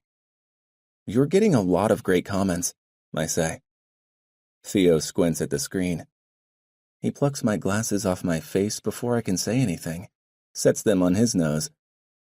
I open my mouth, but the black frames highlight his beauty and, for a second, I can't breathe. Nerd Theo is fucking hot. Brow furrowed, he tries to read the screen before jerking his head back, pulling the glasses off and staring at them. "Vesper, these are fake," I say, and give him a sheepish grin. "You caught me. Do you need glasses to read?" "I don't read, remember." He frowns at the glasses. "You can, though. You just won't. You avoid anything that makes you look responsible or smart." "Is that why you wear these?" He offers me my frames. "Do you think they make you look smarter?" "Maybe." I take them, turn them over in my hands. The black lines, the clear glass. It all seems so stupid now. I slip them into my purse with my phone. Why don't you tell your doctor you need glasses? I ask Theo. Or just get LASIK surgery. He slides away from me on the seat. I told you, I don't read. I barely passed high school, flunked out of college. It didn't interest me. What I don't understand is why you wear fake glasses. You don't need anything to make you look smart. I put myself through college, I blurt. I worked at a bar. I got great tips. I bet you did. Theo, I turn away. Never mind. He catches my hand. No, tell me. I kept my hair long. I was afraid to cut it in case I wouldn't get as much attention, wouldn't make as much money. I realize I've pulled my ponytail over my shoulder and am stroking it. I stop. One day, a guy comes in, big spender. I flirted with him. He told me he owned a club and was looking for a new bartender. Offered me a job. Did you take it? I went with him to his business in the big city. It was a club, membership only, $52,000 a year. Lots of girls in tiny dresses and older men. Sugar babies with their sugar daddies. Yep, I swallow hard. That's what people see when they look at me. Long legs, blonde hair. They think I could be a model or a stripper, or that's not all they see. He finds the glasses and slides them back on my face. Just because you're hot as fuck doesn't mean you're not intelligent. That's not what people see. And look at you now, Vesper Smith, fixer. You make the bad boys good again. I don't know about that. You're reforming me, he insists. And later this week, you're going to meet the Queen of Sweden. You're going? Theo shrugs. Why not? She's just a person. She's your grandmother. Yeah, she's been a fantastic grandmother so far. I put my hand on his knee. Losing your mom must have hurt her. It hurt me too. My dad never recovered. I wait, but he says no more. I move my hand from his knee. I should probably stop touching him so much. But then, he puts his hand on the back of my neck, slowly pulls the hairband out, sifts his fingers through my hair. I close my eyes in pleasure. I like your hair, though I wouldn't mind if you cut it. Thank you. You better come to Sweden with me. You look more like Swedish royalty than I do. I don't know about that. I shift away from him to look out the window. We're almost to the hotel, the crown jewel in the Kensington portfolio. 52 stories high, overlooking Central Park. How did I end up here? I feel like an imposter. One interview, Theo says suddenly. What? I pull my gaze from the park. I'll do one interview. Set my story straight. After that, I just want to stay out of the press. I can do that. I smile back and pull out my phone, ready to schedule the interview before he changes his mind. My Google alert pings. I scroll through the latest news bulletin. Shit, I say. What? Your uncle died. I tell him as the Escalade stops at the grand entrance to Imperial Manhattan. Congratulations, Theo. You're now the Crown Prince of Sweden. Chapter 6. The door opens into the storm of paparazzi. Cameras flash like lightning. The press screams from all sides. Mr. Kensington, Evans shouts. Black-suited men rush forward, surrounding us. Theo covers me with his body as we race inside. It's all over the news, Evans tells us. Fuck. Theo runs his hand through his hair. I'm sick of this. What do we do? He and Evans turn to me. You're the most newsworthy person on the planet right now. If you thought you were famous before, I shake my head. I'll release a statement announcing that you're grieving with the family. We'll head to Sweden early. What about the interview? He asks. There's still time for one. I can get you on Good News America tomorrow. Hell, I can get you on air anywhere we want. But I know Reba Hamilton. I name the head anchor. She'd love to interview you, and she'll be nice, classy. Let me think about it, Theo says. Let's get you into a secure location. Evans leads us to a private elevator. 52 floors later, we step out into a penthouse suite. Black suits precede us, and a few more follow us in. We've tripled your security. Sweden is sending a liaison also. Am I going to have to learn Swedish? Theo jokes. Maybe, I say. Polling says you're not very popular over there. I expect the Queen will have a list of things she requires before you're officially named heir to the throne. Theo sighs and runs his hand through his hair. He's still as gorgeous as ever, but there are little lines of strain around his long-lashed eyes. His strong shoulders slump a little. Can I get some privacy? I'd like to consult with my media consultant. You all right, Prince Theo? I say once the suits and Evans are gone. Don't call me that. You prefer my liege? He smiles, prowling forward, and all of a sudden, I have the Playboy Prince back. I prefer to be a god. I retreat, and he keeps coming until my back is against the wall. He puts a hand above my head and leans in. In fact, that's what you'll be calling me tonight. In your dreams, skater boy.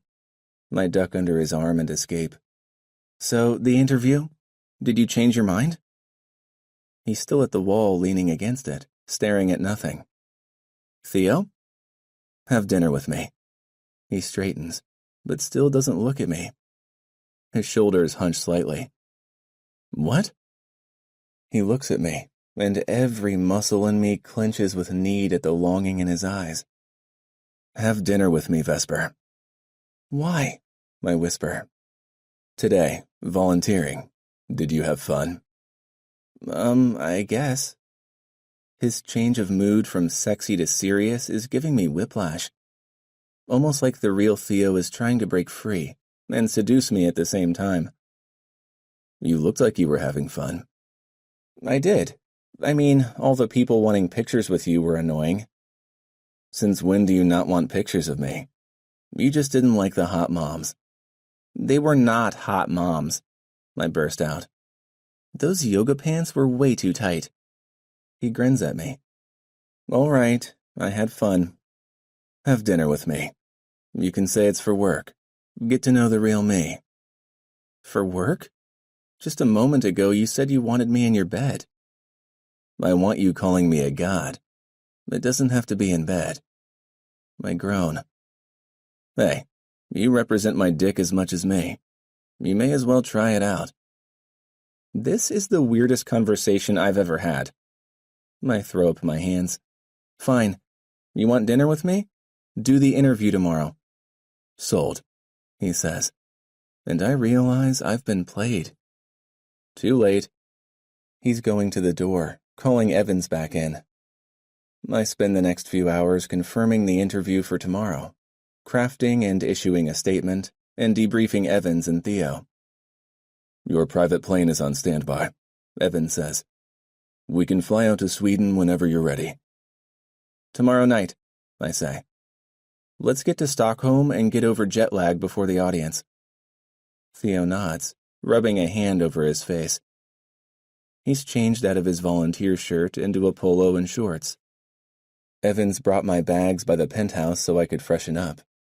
I put on a dress and send my suitcase to my room, hoping it's far away from Theo's. A few floors away, or better yet, across the street, or country. Sitting close to him, working together, the attraction has only grown. We're both tired. Not great for the self-control. I stand and stretch, ignoring how Theo's eyes sweep over me. One thing at a time. Let's focus on the interview. Reba sent me a list of preliminary questions we can work on. She'll be polite, but she won't hold back. We need to practice. All right, Theo says and jumps up. But first, dinner. He grabs my hand, pulling me to the door. If you need us, Evans, we'll be at the pool. Evans' frown follows us, but there's nothing I can do. The pool is on the roof, a dazzling oasis complete with palm trees and a few fountains. I haven't really fought to get free from Theo's grip. A deal is a deal. But once we walk out into the luxurious space, only the sky above us, I tug my hand away. I have to make a call, I tell him. No problem. Theo tosses me a few pieces of string that are supposed to be a bathing suit. Do your thing, then change into this. I sigh, then turn away. What's up? Mina answers on the first ring. How's it going? Looking good over here. Did some quick polls. U.S. populace loves the Prince thing. They seem mostly amused by the whole pepper spice scandal. Not sure about the board of directors. That might take some groveling. We're on it. The interview tomorrow will help. How is Prince Charming? Still a domineering asshole. I grimace at the bikini I'm holding. I heard that. Theo shouts from the bar where he's pouring himself a drink. Mina snickers. He's in the room with you? I sigh. We're doing dinner. Oh boy. Somebody's going to get royally fucked? No, I scoff. We're working. Practicing for the interview tomorrow. This was the only way I could get him to do it. You keep telling yourself that? Sounds like a date to me. It's not a date. Yes, it is. Theo hollers from across the pool. He's now seated at a little table set for two. Mina guffaws and I roll my eyes. Gotta go. When I return from the changing room, bikini in place under my dress, the food is all served. Theo stands and helps me into my chair, the perfect gentleman. The place is abandoned. Either no hotel guest has happened to come up here, or Theo arranged for us to have privacy. I suspect the latter.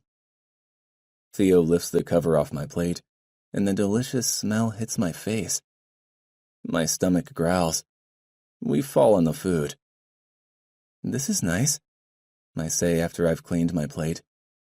Volunteering all day is hard work. When did your father build this hotel? This is the hotel where my parents met. Seriously? He nods. He's been a little quiet through dinner, dark and brooding. Maybe this is why. You never talk about your parents. I didn't really know them. Theo dips a tiger shrimp in the sauce and holds it to my mouth. Open. I keep my mouth shut. You allergic? No? Then trust me. I let him feed me. Oh my God, I moan. Fuck, that's good. You have a dirty mouth for a girl, he says. I like it. You're just plain dirty. I slurp down more shrimp. Usually I'm careful with how I eat, but tonight is surreal. I'm on top of the world, having dinner with a prince. Not a prince, a god. I giggle. Theo raises a brow. I'm going to make you slow down on the wine. I'd have thought you'd get me drunk so I'd end up in your bed. That's cheating, he says. I'm a gentleman. Yes, you are, I say, trying not to sound surprised. You are a gentleman. I always let the lady come first, he continues. I groan. You were doing so well. The beautiful setting, the food, keeping on your shirt. What's wrong with me taking off my shirt? I press my hand to my forehead. Do I have to answer that? No, he says and stands. With exaggerated slowness, peels off his shirt. I suck in a breath as the panther tattoo comes into view. My lady parts purr. Come on, he says, smiling like a cat with cream. You gotta admit, this is a good look for me. It is. It so is. No comment, I say, my head cocked to the side, studying his panther tattoo. He takes my hand, pulling me from the table to poolside. Come on, V-Card. Time to get wet. Unless you are already. No comment, I laugh and shrug out of my dress, shedding my inhibitions along with my clothes. I'm on top of the world, and I don't care what anyone thinks. Is this how Theo chooses to live his whole life? It's freeing. You're beautiful, Theo tells me. I know. I step past him and glide into the water. He follows, and we swim around each other in circles, in ever-tightening loops until we're close enough to touch. How do I always end up half-naked around you? You weren't half-naked last night. That was a fluke. I give him a Miss Mavery glare, even though I'm not wearing my glasses. You were very, very bad. And you were very, very good. But I suspect a good girl is just an image. Come on, Vesper. He catches my hand, tugs me a little closer before I pull free. Come be bad with me. Need zings through me at his touch. Fuck it. I'm already being bad. A date with my boss? Bad idea. I'm not your boss. I fired you, remember? That's right, you did. You were and are a consummate asshole. So why would I want to date you again? Because. He steps into my space and puts his hands on my hips. I only fired you so I could do this. He's going to kiss me. At the last moment, I turn my head and let him brush his lips on my shoulder. I shiver as he kisses up my neck. You're good at that, I tell him when he lifts his head. Lots of practice? Not as much as you might think, he says. I raise a brow. He backs away, running a nervous hand through his hair. Fuck Vesper. I know I'm a slut, but it's not as bad as it looks. Relax, I say. I don't judge. I've slept with plenty of guys. If you only knew. And I know I was a jerk to you. In the beginning. I apologize. I accept. In grade school, the guys threw rocks when they liked me. I can handle cocky behavior. Although, I should tell you a secret. I lean in to whisper. I'm kinda attracted to jerks. Are you now? Well, I aim to please. His hands settle back on my hips. You know the moment that I was first attracted to you? He asks. On the steps of your house? I mean really attracted to you. The real Vesper Smith. Not just your long legs and blonde hair. I swat him for parroting back what I said, and he catches my arms and puts them around his neck. I press my boobs into him, and it feels so good. So right. The first time you were attracted to me, I muse. When you told everyone that my name meant God in Greek. After which you called me a nerd so everyone would laugh at me. He winces. Not my finest moment. No, but I forgive you. I'm buoyant in Theo's arms. My feet still touch the bottom of the pool, just barely. We're dancing in the water, rocking around and around, twirling slowly in the water. Everything about Theo makes me feel young and giddy, like a first crush, and I really am a virgin. Maybe that's his power. He makes you feel brand new. Your turn, he says. Tell me about the first time you saw me, the real me. The skate park, I say. The way you talked to those kids, treated them like equals. Theo draws me deeper into the pool. He undoes my ponytail and my hair spreads out across the water, a golden waterfall. After which I yelled at you. I really am an asshole. No, you were protecting those kids as well as yourself. You're a good guy. No, I'm not. I'm bad. Very, very bad. How bad? He lifts me. My legs automatically wrap around his hips. I'm ready to slide my pussy up and down those washboard abs. Then he pulls me off and tosses me into the water. You punk! I shriek when I come up for air. Very, very bad. He smirks. I swim and pretend fight him.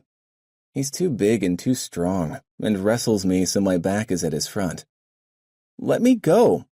I try to elbow him and he holds me fast. Say the magic word. Please? That's not the magic word. His lips find my pulse and he kisses and licks, before sucking hard enough to leave a hickey. Ah! I thrash, try to stomp on his foot, and he only lifts me, carries me easily to shallow water. I pant. My bikini top is about to fall off. I tell him this, and his deep, vibrating chuckle almost makes me come. He holds my hands crossed in front of me, bends me over a bit. His weapon is poking between my legs. Beg me to fuck you. His cock slides along the seam of my pussy, and the bikini does nothing to protect me. Little sparks of pleasure fly through me. Please, I whisper instead. You're going to beg a lot tonight, he promises, and runs his tongue along my ear. He lets me go, but things have changed. We circle each other like the moon and sun, unable to resist the gravitational pull. Drops of water bead on his tattooed shoulders. I want to lick them off. Instead, I run my hand along the bunched muscle. He scoops me up in his arms again. I run a thumb along his perfect lips, feel his cock press into my belly. Everyone has secrets, I whisper. Everyone has a dark side, but not you. You wear your sins on your sleeve. Your secret, your dark side is that you're a good guy. What's it like to live like that? Completely honest. V, he whispers. But I never learn what he wanted to say, because when I tilt my face to his, he kisses me. Theo knows what to do with his lips and tongue. I'm lost in him. He carries me out of the pool, past the table into the hall where he sets me down long enough to grab a white towel and wrap it around me. My arms are threaded around his neck and I don't let go. Theo, bed, now. He lifts me again, starting back to the penthouse. We make it as far as the hall. My skin is cold from the water, and I need to rub myself against him. His body warms me, igniting me. I kiss him fiercely, cupping his face to hold him still. He lifts me and presses me into the wall, my pussy throbbing like a second heartbeat, beating with a rhythm that belongs to him, only him. His fingers find my folds and slide up and down, spreading my wetness over my slit. Condom, I gasp, before I lose my mind completely. He nods absently, sets me down, and drops to his knees. His mouth covers my labia, warm and shocking. His lips and tongue repeat their clever activity. Apparently kissing my mouth was just practice. Mouth sealed to my pussy, he makes out with me like he means it. His hands prop up my bottom, and as his tongue enters me, my shoulders practically crawl up the wall. Oh, God, I'm moaning, my head flung back. Oh, God. Theo tongue fucks me to orgasm as I'm plastered to the wall, holding onto his dark hair for dear life. When he lets me down, I start to slide all the way to the floor. Instead, he catches me in his arms and heads for the elevator. It's all fun and games and intense making out until the doors open with a ping, and I realize we're almost at his penthouse. I duck my head against his chest. The security cards, fuck. I can't have Evan see me like this. Relax, baby. I cleared the top floor. No one's up here. He confirms my guess. He opens the door one-handed and carries me in. I want to take you in every hallway, on every surface, in every room of this place. I've been dying to get inside you since you turned up in this ridiculous suit, and then catwalked to the pool in a bikini and put me in my place. I laugh, giddy. You're a bad girl, Vesper. Tempting me, teasing me. He sets me down. Get on the bed. I lean over it, shake my bikini-clad ass in his direction. He smacks it, hard. Up. I crawl onto it on all fours, waving my ass in the air. Like this? Yes. Now stay like that. He peels the wet fabric of my bikini down and seals his mouth between my bottom cheeks. I squeal as he rims me, too hot, too dirty, too much. Feel good? He asks. No, I protest, and he proves me wrong when he does it again, stroking my wet folds at the same time. This time I protest when he pulls away.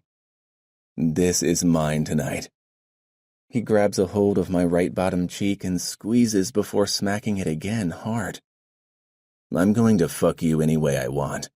And Vesper, I want it all. Arousal boils through me. Pleasure already spiking in my nipples, my pussy, my bottom where he spanked me. Put your hand between your legs. Get yourself off. I lean forward, spread my knees, and give him a show. My orgasm dances just out of reach. I chase it with my fingers, panting, writhing. My breasts break free from the bikini top. I arch further, letting my nipples chafe against the bed. Stop, he orders. His tongue rims my asshole again. Sensation licks through me, taboo and perfect. So right. So right. So very, very wrong. A tremor goes through me, a foreshadow of ecstasy. I moan loud and low. Fuck. He spanks me again. You're such a dirty girl. Keep touching yourself, but don't come. My whole body rocks as I fuck my hand. Do not come, he warns as my legs shake. His words drive me higher. Beg me for it. Please? No. He pulls my hand away. I want you desperate. You only come when I'm inside you tonight. Shaking with need, I follow as he tugs on my hair.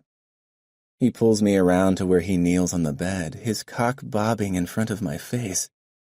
Yes, I breathe before diving forward to swallow him down. I tongue the vein on the underside of his cock as my mouth engulfs him, moaning around his delicious length. He grips my hair, controlling me. I fucking love it. He's close when he guides me off his cock. Not in your mouth. He props me in position on my back, knees wide. He hooks my legs in the crook of his elbows and rams into me. One thrust and he's balls deep. My supreme arousal means I'm ready, but I cry out at the delicious feeling. His cock is long enough to hit the back of my womb, and thick enough to rub all the lovely points in between. He slides out, almost all the way, and waits a beat before slamming into me. The force batters my clit, smacking it awake. I cry out in happy surprise and catch his shoulders, hanging on for dear life, as he does it again, pulling out and slamming home. One more time, my orgasm detonates like a bomb. Theo props my legs up over his shoulders as he drives in powerfully, dragging me to the edge of orgasm again. I claw his arms and he growls like an animal. It's raw and brutal and beautiful. Touch yourself, he demands. I slip my hand between us and find my clit, but it's too much sensation and I tell him. He grabs my ankles, holding my legs straight up as he pounds away. Look at me, fucking you hard. You want my cum? Yes, fuck yes. Yeah, play with your breasts. Give me a good show, Vesper. Be my bad girl. I cup my breasts, pinching my nipples. I want you, I breathe. I want you to come. You're such a bad girl. I'm so bad, so very, very bad. My pussy tightens with an impending orgasm. It blows up around me, catching me off guard. My inner muscles squeeze like a fist around his cock. Oh, fuck me. He falls forward onto his hands, bucking and shuddering as he comes. I pull him to me as he catches his breath. Before I know it, he's pulling out and moving me again, propping me on all fours. Again? I ask, surprised, as Theo comes at me with his cock hard and stiff as a spear. Again. 3 rounds later, I'm curled limp on the duvet. Theo lowers my leg from where he propped it to take me from behind. He rises to take care of the condom. When he returns, he tucks close, kissing the back of my neck. "She was right," I murmur. "You are a god." He chuckles. "Does this make me a goddess?" "Oh, yes." He nestles me further into his arms. "I will build a temple to you and worship every day." I purr. "You know, your house is serious Greek revival." He shudders. "My dad. He collected the classical stuff. Apparently Mom liked it. Reminded her of home." "I can't believe you're the Crown Prince of Sweden." "I can't believe it myself. I just want to be a normal guy, you know." I turn and kiss him. "You just fucked me 3 times in a row and made me come each time. We've passed normal territory. You really are a god." We doze a little when a popping sound outside makes me stir. "What's that?" "A surprise. Come on." When he leads me back up to the pool, I almost pull away. But the sight of fireworks exploding above the park has me rushing to the railing. "Oh my God!" The whistling rockets fly up and burst into the night in a shower of colored sparks. "You did this?" I turn to him. "For me?" He shrugs. I don't know what to say. As far as I know, he's never pulled a stunt like this to get a girl into bed. Not that he'd have to. "Thank you." We stand and watch them together, me leaning back into Theo. The sheet dips scandalously low. I don't care. When the grand finale starts, I turn, press my bare boobs against his chest, and kiss him. Morning finds us in his penthouse, our legs tangled together. He wakes and smiles at me. I almost reach for my glasses, but I realize I don't have them. Hey, he says as I climb out of bed. I don't want to go. Sleepy Theo blinking in the morning light is adorable. "Come back to bed." He groans and tries to catch my arm. I skip out of the way. "I can't. You have an interview today. We have to get ready." "Don't want to get ready. Want to fuck." "Get out of bed now and I'll let you fuck me in the shower." I'm halfway to the bathroom when he practically body slams me, tossing me up over his shoulder, silencing my yelp with a smack to my ass. Under the spray, he slides his hands all over my body, slippery with soap. He turns me around and cocks my leg up on the edge of the tub, easing his way inside. "These are so beautiful," he breathes in my ear, fondling my breasts. "I want to come on them. I want you to wear my cum all day, under that professional suit of yours." I reach back and hold onto his neck as he fills me beautifully. His teeth find my shoulder and he nips. I yelp and he soothes the spot with his tongue. "I'm sorry, baby. I want to mark you all over. I want everyone to know you're mine." That does it. I come around his cock, palms pressed to the tile, moans echoing around the bath. There she is, in her suit. Theo murmurs as I come out dressed to take on the day. I spent the last 10 minutes painting makeup over the hickey he gave me. "You," I point at him, "are very, very bad." "Me?" He bats his long lashes, all innocence. "I was seduced by a very bad." I push against his chest and kiss him. "What was that?" I ask once I pull away.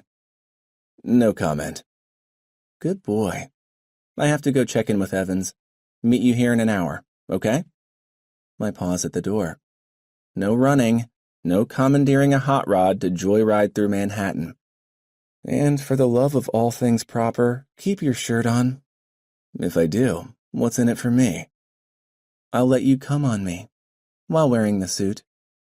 I pose against the door. His eyes light. And Theo, if you're really, really good, I'll wear the glasses. I head to the suite Evans commandeered for an office. The head of security stalks over when I walk in, looming over me. Everything good? I haven't had time to check my phone. I stop talking when I see his face. I hired you to fix the problem, not make it worse. He throws a stack of paper in my face. They fall in heavy whipping sounds, not paper at all. Huge glossy photographs of Theo, of me, the pool and us, the railing, the kiss in the light of the fireworks. Theo's arms are wrapped around me, but it's obvious I'm not wearing a shirt. Shit. It's all over the news. Theo caught with his pants down again. That's not all. His face is so red it's almost purple. They're saying you used to be an escort, that you did it all through college. What? I whisper, gathering up the glossies and holding them to my chest, a very fragile armor. Is it true? Who the hell are you, Vesper Smith? I can fix this, I say shakily. I go to push my glasses up my face, but they're gone. I don't want to hear it. You're fucking fired. I'm sorry. Get out, Evans hisses. Get your things and get out. The walk back to Theo's room is the longest of my life. My phone shakes with Google alerts. Crown Prince caught with escort. The scenario is happening, resurrected from my nightmares. Everything I tried to fix. Everything I tried to hide out in the open. Even when I was an escort, I never felt shame like this. Back then, I was so focused. Each client brought me closer to becoming a college graduate, a businesswoman, someone Miss Mavery would be proud of. I got my degree and the contacts to launch my career, but it came at a price. I thought I paid it. Turns out I still owed, and it would cost me everything I'd built. But if I was very, very lucky, it wouldn't cost me the man I was falling in love with. I opened the door to the penthouse and walked in without really seeing anything. Theo, I stop at the giggle. Theo stood there with Blondie. She's dressed in a tight gray skirt, blouse, and jacket, laughing as she fixes Theo's shirt collar. Long legs, blonde hair, gray suit. Guess I've been replaced. Vesper, Theo says. The blonde goes to touch him and he jerks away. A little too late. What's wrong? Are you fucking kidding me? I blurt. Blondie smirks at me. Theo. She reaches for him, and though he pushes her away, my stomach churns with betrayal. Never mind. I'm sorry. I'm sorry I interrupted. I'm sorry for everything. I turn for the door. This time, I don't see my way clearly because my vision fills with tears. Vesper, Theo shouts this time, but I pick up my pace and flee. Chapter 7. I'm sorry, Mina says, the regret in her voice clear even through the phone. I thought I'd buried it deep enough. It's okay. Secrets always come out, I say warily. It's a sentiment I tell my clients, and it chafes my ears. I wonder who talked. I throw my things in the suitcase. I've done some digging. Rumor has it one of Theo's hang-arounds is an escort too. Of course. Betrayed by one of my own. You're not. Mina makes a noise in frustration. Look, you were an escort, so what? It's perfectly legal. What I did in hotel rooms was not, I said. It put you through school, she continues. Mina is nothing if not stubborn. It's not something to be ashamed of. Yet here I am, I say weary. Ashamed. The first guy I've liked in years and I ruined it. Mina says nothing. I hear her struggling to think of something nice to say, and then she gives up. Shit. Yeah. I throw the last of my things into my suitcase and zip it up. The hotel room is pristine. Once I leave, it'll be like I was never even here. The hickey on my neck throbs. I want to mark you. And he did. My pussy still aches for him. Oh, Vesper, you can sure pick 'em. Shit. Mina repeats. I know, I really fucked things up. No, not that. I mean, you did, but, well, thanks. Next time you want to make me feel better, just don't. He's on TV. Mina interrupts. What? He's standing outside the hotel and talking to the press. She squeals. Oh my God, you have to see this. Channel 108. I rush to turn on the TV. Theo stands in front of his hotel, painted by camera flashes. I know my reputation isn't at its best, he says. His hair is mussed and his shirt rumpled, the stark white setting off his tanned skin. He looks dashing. For too long I've put off my responsibilities. I have a lot to make right. But a few days ago, I met someone. He pauses, a faraway smile on his face. She showed me I'm more than my reputation. She challenged me to be more. If she's listening now, I'd like to make her a promise. I will clean up my act. Vesper, if you'll come back to me, I'll make it right. Oh, fuck, I say, as Theo nods and leaves, the press still shouting for more. Oh, fuck, Mina squeals. Isn't that the most romantic shit you ever saw? Maybe I won't form an investor group to short his company stock and send it into a death spiral. She blathers on about her plans for revenge, which, knowing her, are barely legal. Mina, I finally interrupt. What? Where is he? How would I know? Mina. You're right. I hacked his phone. As soon as I knew you were hot for him. You know he's gotten some texts from Pepper Spice? He blocked her number. Mina, where is he? One sec. There's a long pause and I rub my forehead. Not even vodka and Valium will touch this headache. He's still at the hotel. You sure? The clock reads almost 10. He should be on his way to his interview by now. Well, I can only tell you where his phone is. Vesper, comes a muffled voice, followed by banging on the door. I've got to go, I tell Mina, before running to open the door.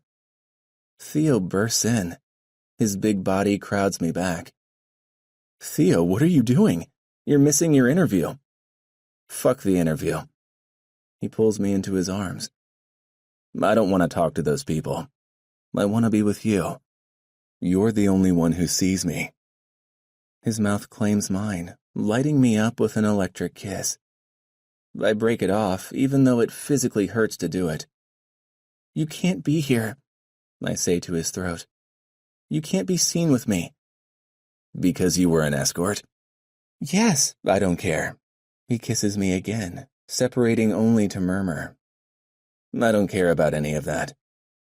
I should protest, but his desire inflames mine and sweeps all thoughts away. I cling to him as he lifts me, his large hands cupping my ass as we walk to the bed. I want you, he breathes wild-eyed. I nod. He yanks down his pants and produces a condom from his pocket as I shuck my own clothes.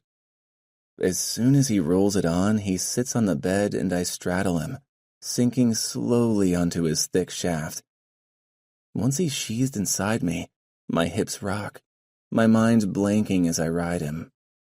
He holds me gently, supporting me until pleasure rolls through me, gentle as an ebbing tide.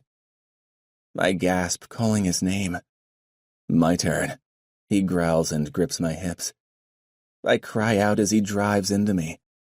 My breasts bob up and down as I bounce on his cock. Fuck, Vesper. Fuck, he chants. His fingers bite into my ass. I hang onto his shoulders, feeling his marble-hard muscles bunch and tighten under my hands. His cock hits a pleasure spot deep inside of me, and I jerk out of control, bucking with my orgasm. With a curse, he thrusts upward, body taut as he comes. We collapse back on the bed. That was... I gasp and shake my head, unable to finish. Yeah, he agrees. We both laugh. No comment, I say, but my humor dies. I sit up. I should go. No. Theo reaches for me and I shake him off, grabbing up my pants. That was a nice fuck, but stop. He orders, and I do. Vesper, this is not goodbye. No? I go to touch my glasses, and when they're not there, I push back my hair instead. I'm not. He shakes his head. I'm not ready for goodbye. You were this morning with Blondie. Who? Oh, you mean Nessa? Yes, Nessa. I spit. Why was she in the bedroom with you? Theo's brows knit together, which only makes me madder. He doesn't get to be indignant. Not about this. Fuck if I know. She said you and Evan sent her to help me get ready for the interview. Oh, I'm so sure. I snarl. Did she fluff you before you slept with Pepper Spice too? What the fuck? You are a slut. I scream. You're a crown prince who slept with roughly half the women on the planet. At least 3 of whom who have been caught on camera, me included. I sag onto the bed, my anger passing like a summer storm. I can't believe I was so stupid. I can pick 'em. I cover my face with my hands. Forget glasses. I'm going to have to wear a bag over my head for the rest of my life. Theo closes his hands around mine and draws them down. Vesper, stop. He kneels before me. Don't be so hard on yourself. You're right. I don't deserve you. Please. He kisses my hand.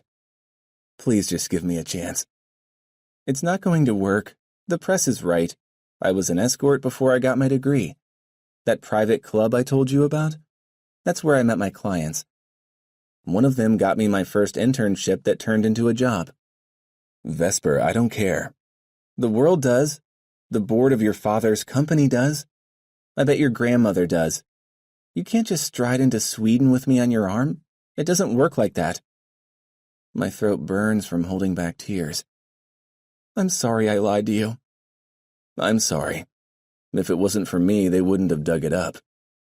He threads his fingers through mine. You told me everyone has secrets. We're probably the only 2 people in the world with none. I made my bed. The words come out hollow. I'm going to lie in it. He rises and stretches out beside me, drawing me down onto the coverlet. Lie in it, then. With me. What do you mean? We don't have to deal with any of this. It's bullshit. I don't care what these people think of me. I care what you think. And you're right. I have enough wealth and enough of a platform. I can do something. I can make a difference. He kisses my hand again. Help me. Theo. Now my throat clogs. I should have asked you from the beginning, day 1 that I started working for you. What do you want? I can make Theo Kensington. But who do you want to be? He closes his eyes, opens them. I want to be happy, he says. I want to be free. Paint the picture for me. Let me see it. I want to get up in the morning and do something that matters. I want to skateboard on the weekends and come home to a beautiful woman. He caresses my cheek. Beautiful, intelligent woman, I correct. He rolls on top of me. Beautiful, intelligent woman. He punctuates each word with a kiss. Stay with me, Vesper. I don't know what I'm going to do about the board and the queen, but I don't care. I want you. We get distracted for a few minutes, and then my phone rings. Out of habit, I look for it. Theo, gentleman that he is, grabs it for me. Evans. He grimaces and answers it. You're fired. He tosses the phone on the bed and climbs back to me. What was that? He sent Nessa to me. I just know it. Maybe he wanted to deflect attention from you, or I don't know. I ponder this as he slides me back into his arms. I think I know what to do about the board. Really? Yeah. Resign. He stares at me. You don't want to be on the board? Don't be on the board. You still have a majority stake in the company. Your vote has weight. His shoulders slump. It's my father's legacy. I can't let him down. Your father made himself. I bet he'd want you to be your own man. Besides, he didn't build his company for you. He built it for her, to prove he was good enough for a princess. After a moment, Theo nods. You're right. Send them a letter of resignation. Bow out quietly.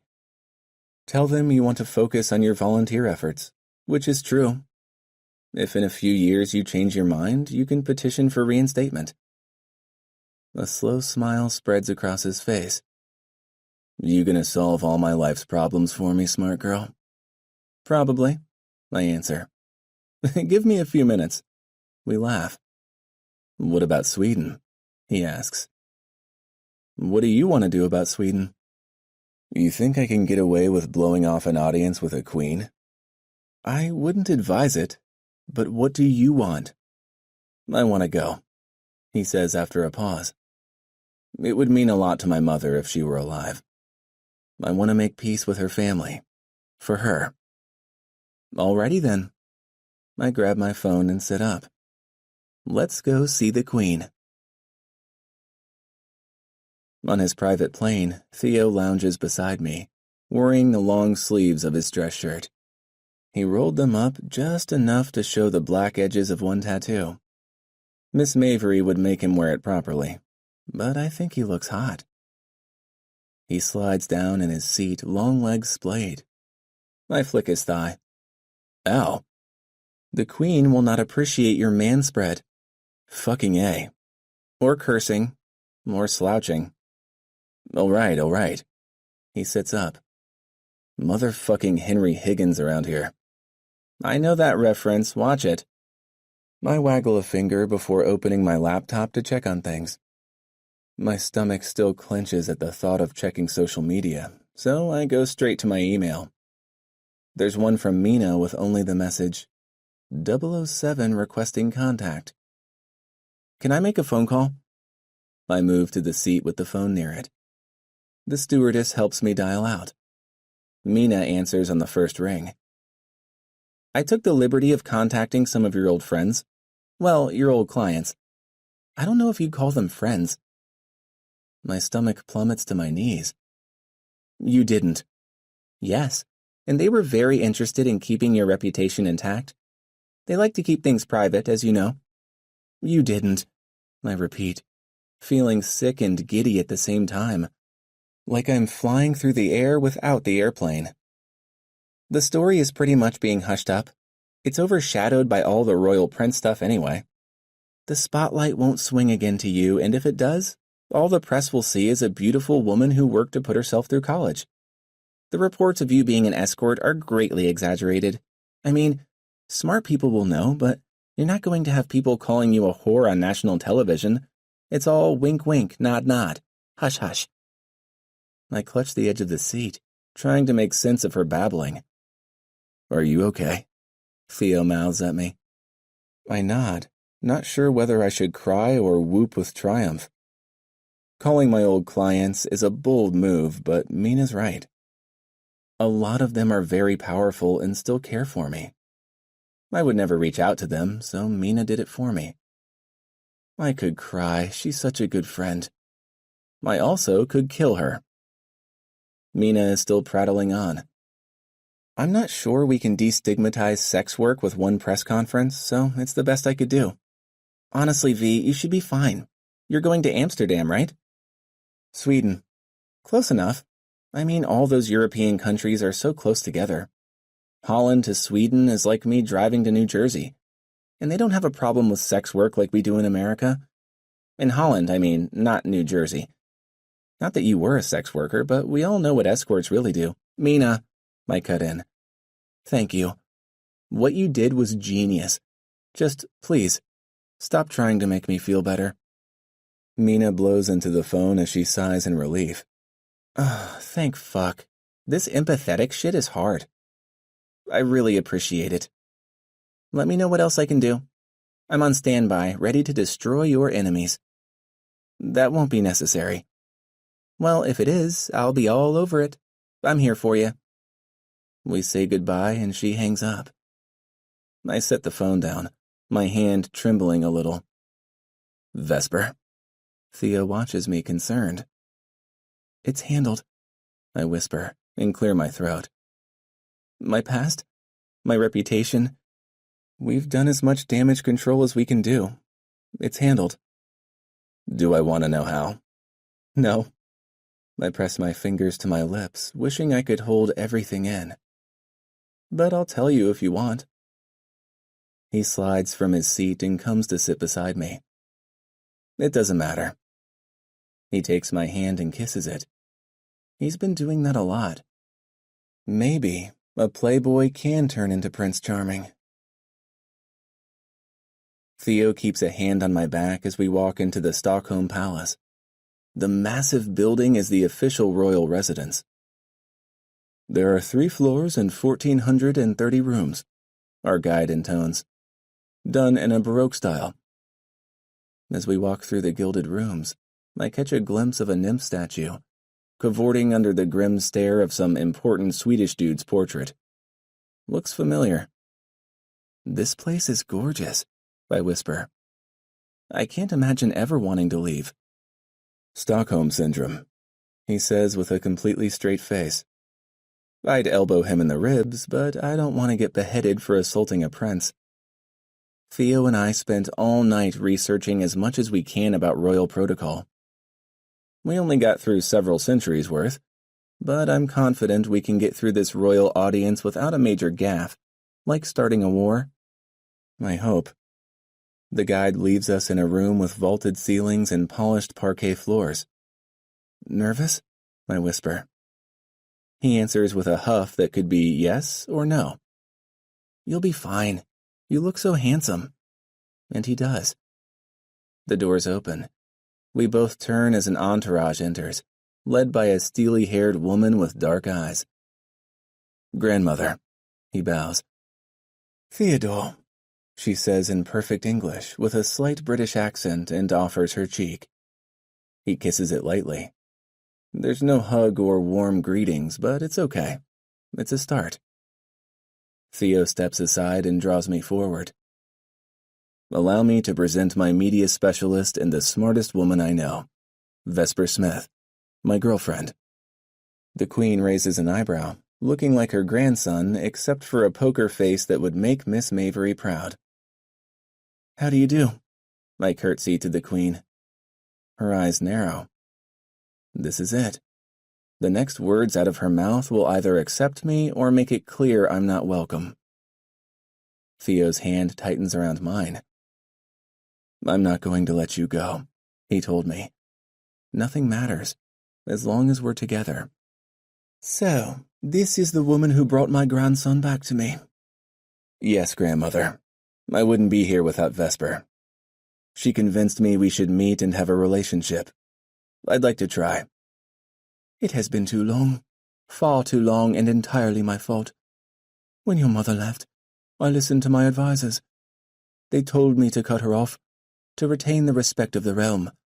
I did so, and it was a balm for my hurt pride. Her voice drops. What I wouldn't give to go back and do it differently. Grandmother, Theo says in a gentle tone he'd started to use more and more. There's nothing for it. We must make amends while we can. Life is very short. You look so much like your mother.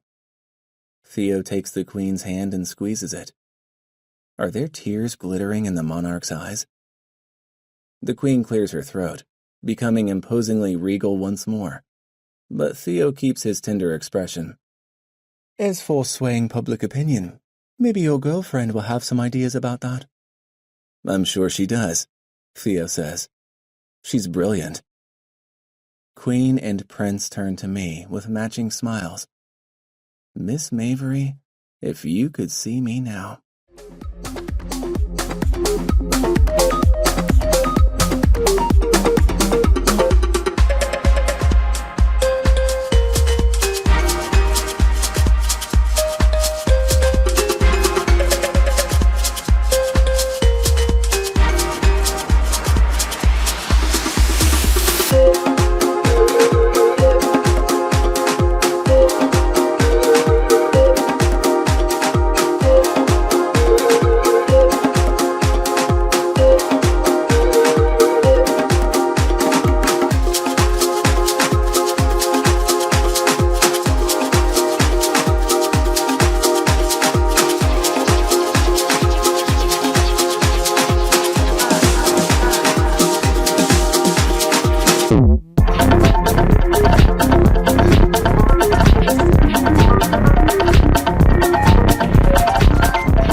Epilogue, 2 years later.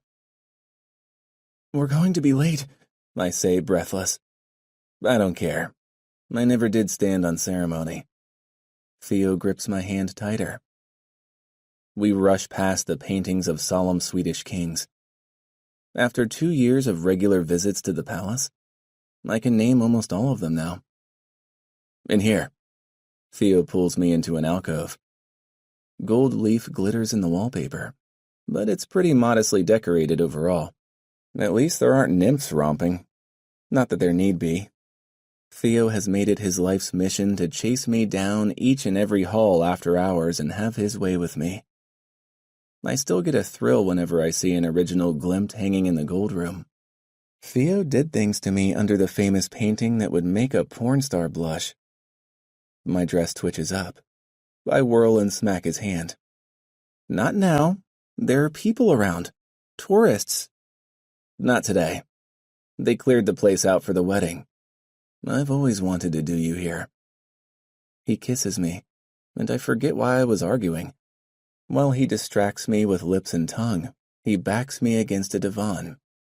Right here, he growls, ripping off his tie. He turns me around and ties my hands behind my back. Heat bursts between my legs. Bend over. He tips me forward over the couch arm and tosses up the skirts of my dress. Fuck, is this for me? He plays with the straps of my garter belt. No, it's for Anderson Cooper. Smack. His hand lands on my ass. Bad, bad girl. Pandering to the press again. You know it. I wriggle my bottom at him. He teases me with the tip of his cock until I'm begging for it. You want this? Yes. You sure? You gonna be a bad girl? I'm your bad girl. But if you don't fuck me soon, we really are going to be late. He spanks me a few more times, then thrusts inside. Afterwards, I stand in front of a giant gold-framed mirror and fuss with my hair. With my golden braid and blue dress, I look like an ice princess. We asked for a small wedding. Small turns out to be 400 people, with another few thousand in attendance in the streets waiting to see us. I scandalized everyone when I refused to wear white. But the queen backed down her disapproval when Theo threatened to show up shirtless. We're not a typical royal couple, and I like it that way. Theo stands beside me, straightening his tie. I checked the news before I came, he says. You're more popular than I am. Don't you forget it. I swat his arm. Careful, Mrs. Kensington, he says. You can't call me that, I protest. Not yet. First, you have to marry me. I'll call you whatever I want. He grips my bottom hard and kisses me. You're looking quite handsome today, Prince Theo. And you look like a goddess. Maybe you need glasses. Maybe, he grins. We both know his corrective eye surgery went off without a hitch a year ago. But I don't need to see to know how beautiful you are. I flush. He offers his arm. Come on, let's make you a princess. This has been Royally Bad, Royally Wrong Book 1. Written by Lee Savino. Narrated by Wynne Ross. Copyright 2020 by Lee Savino. Production copyright 2021 by Lee Savino.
This has been Revenge is Sweet, Book 1 of the Mafia Brides series. Written by Lee Savino. Narrated by Blair LeBlanc and Jasper Woodcock. Audio production is by Stephen Kirpus of Vitruvian Sound.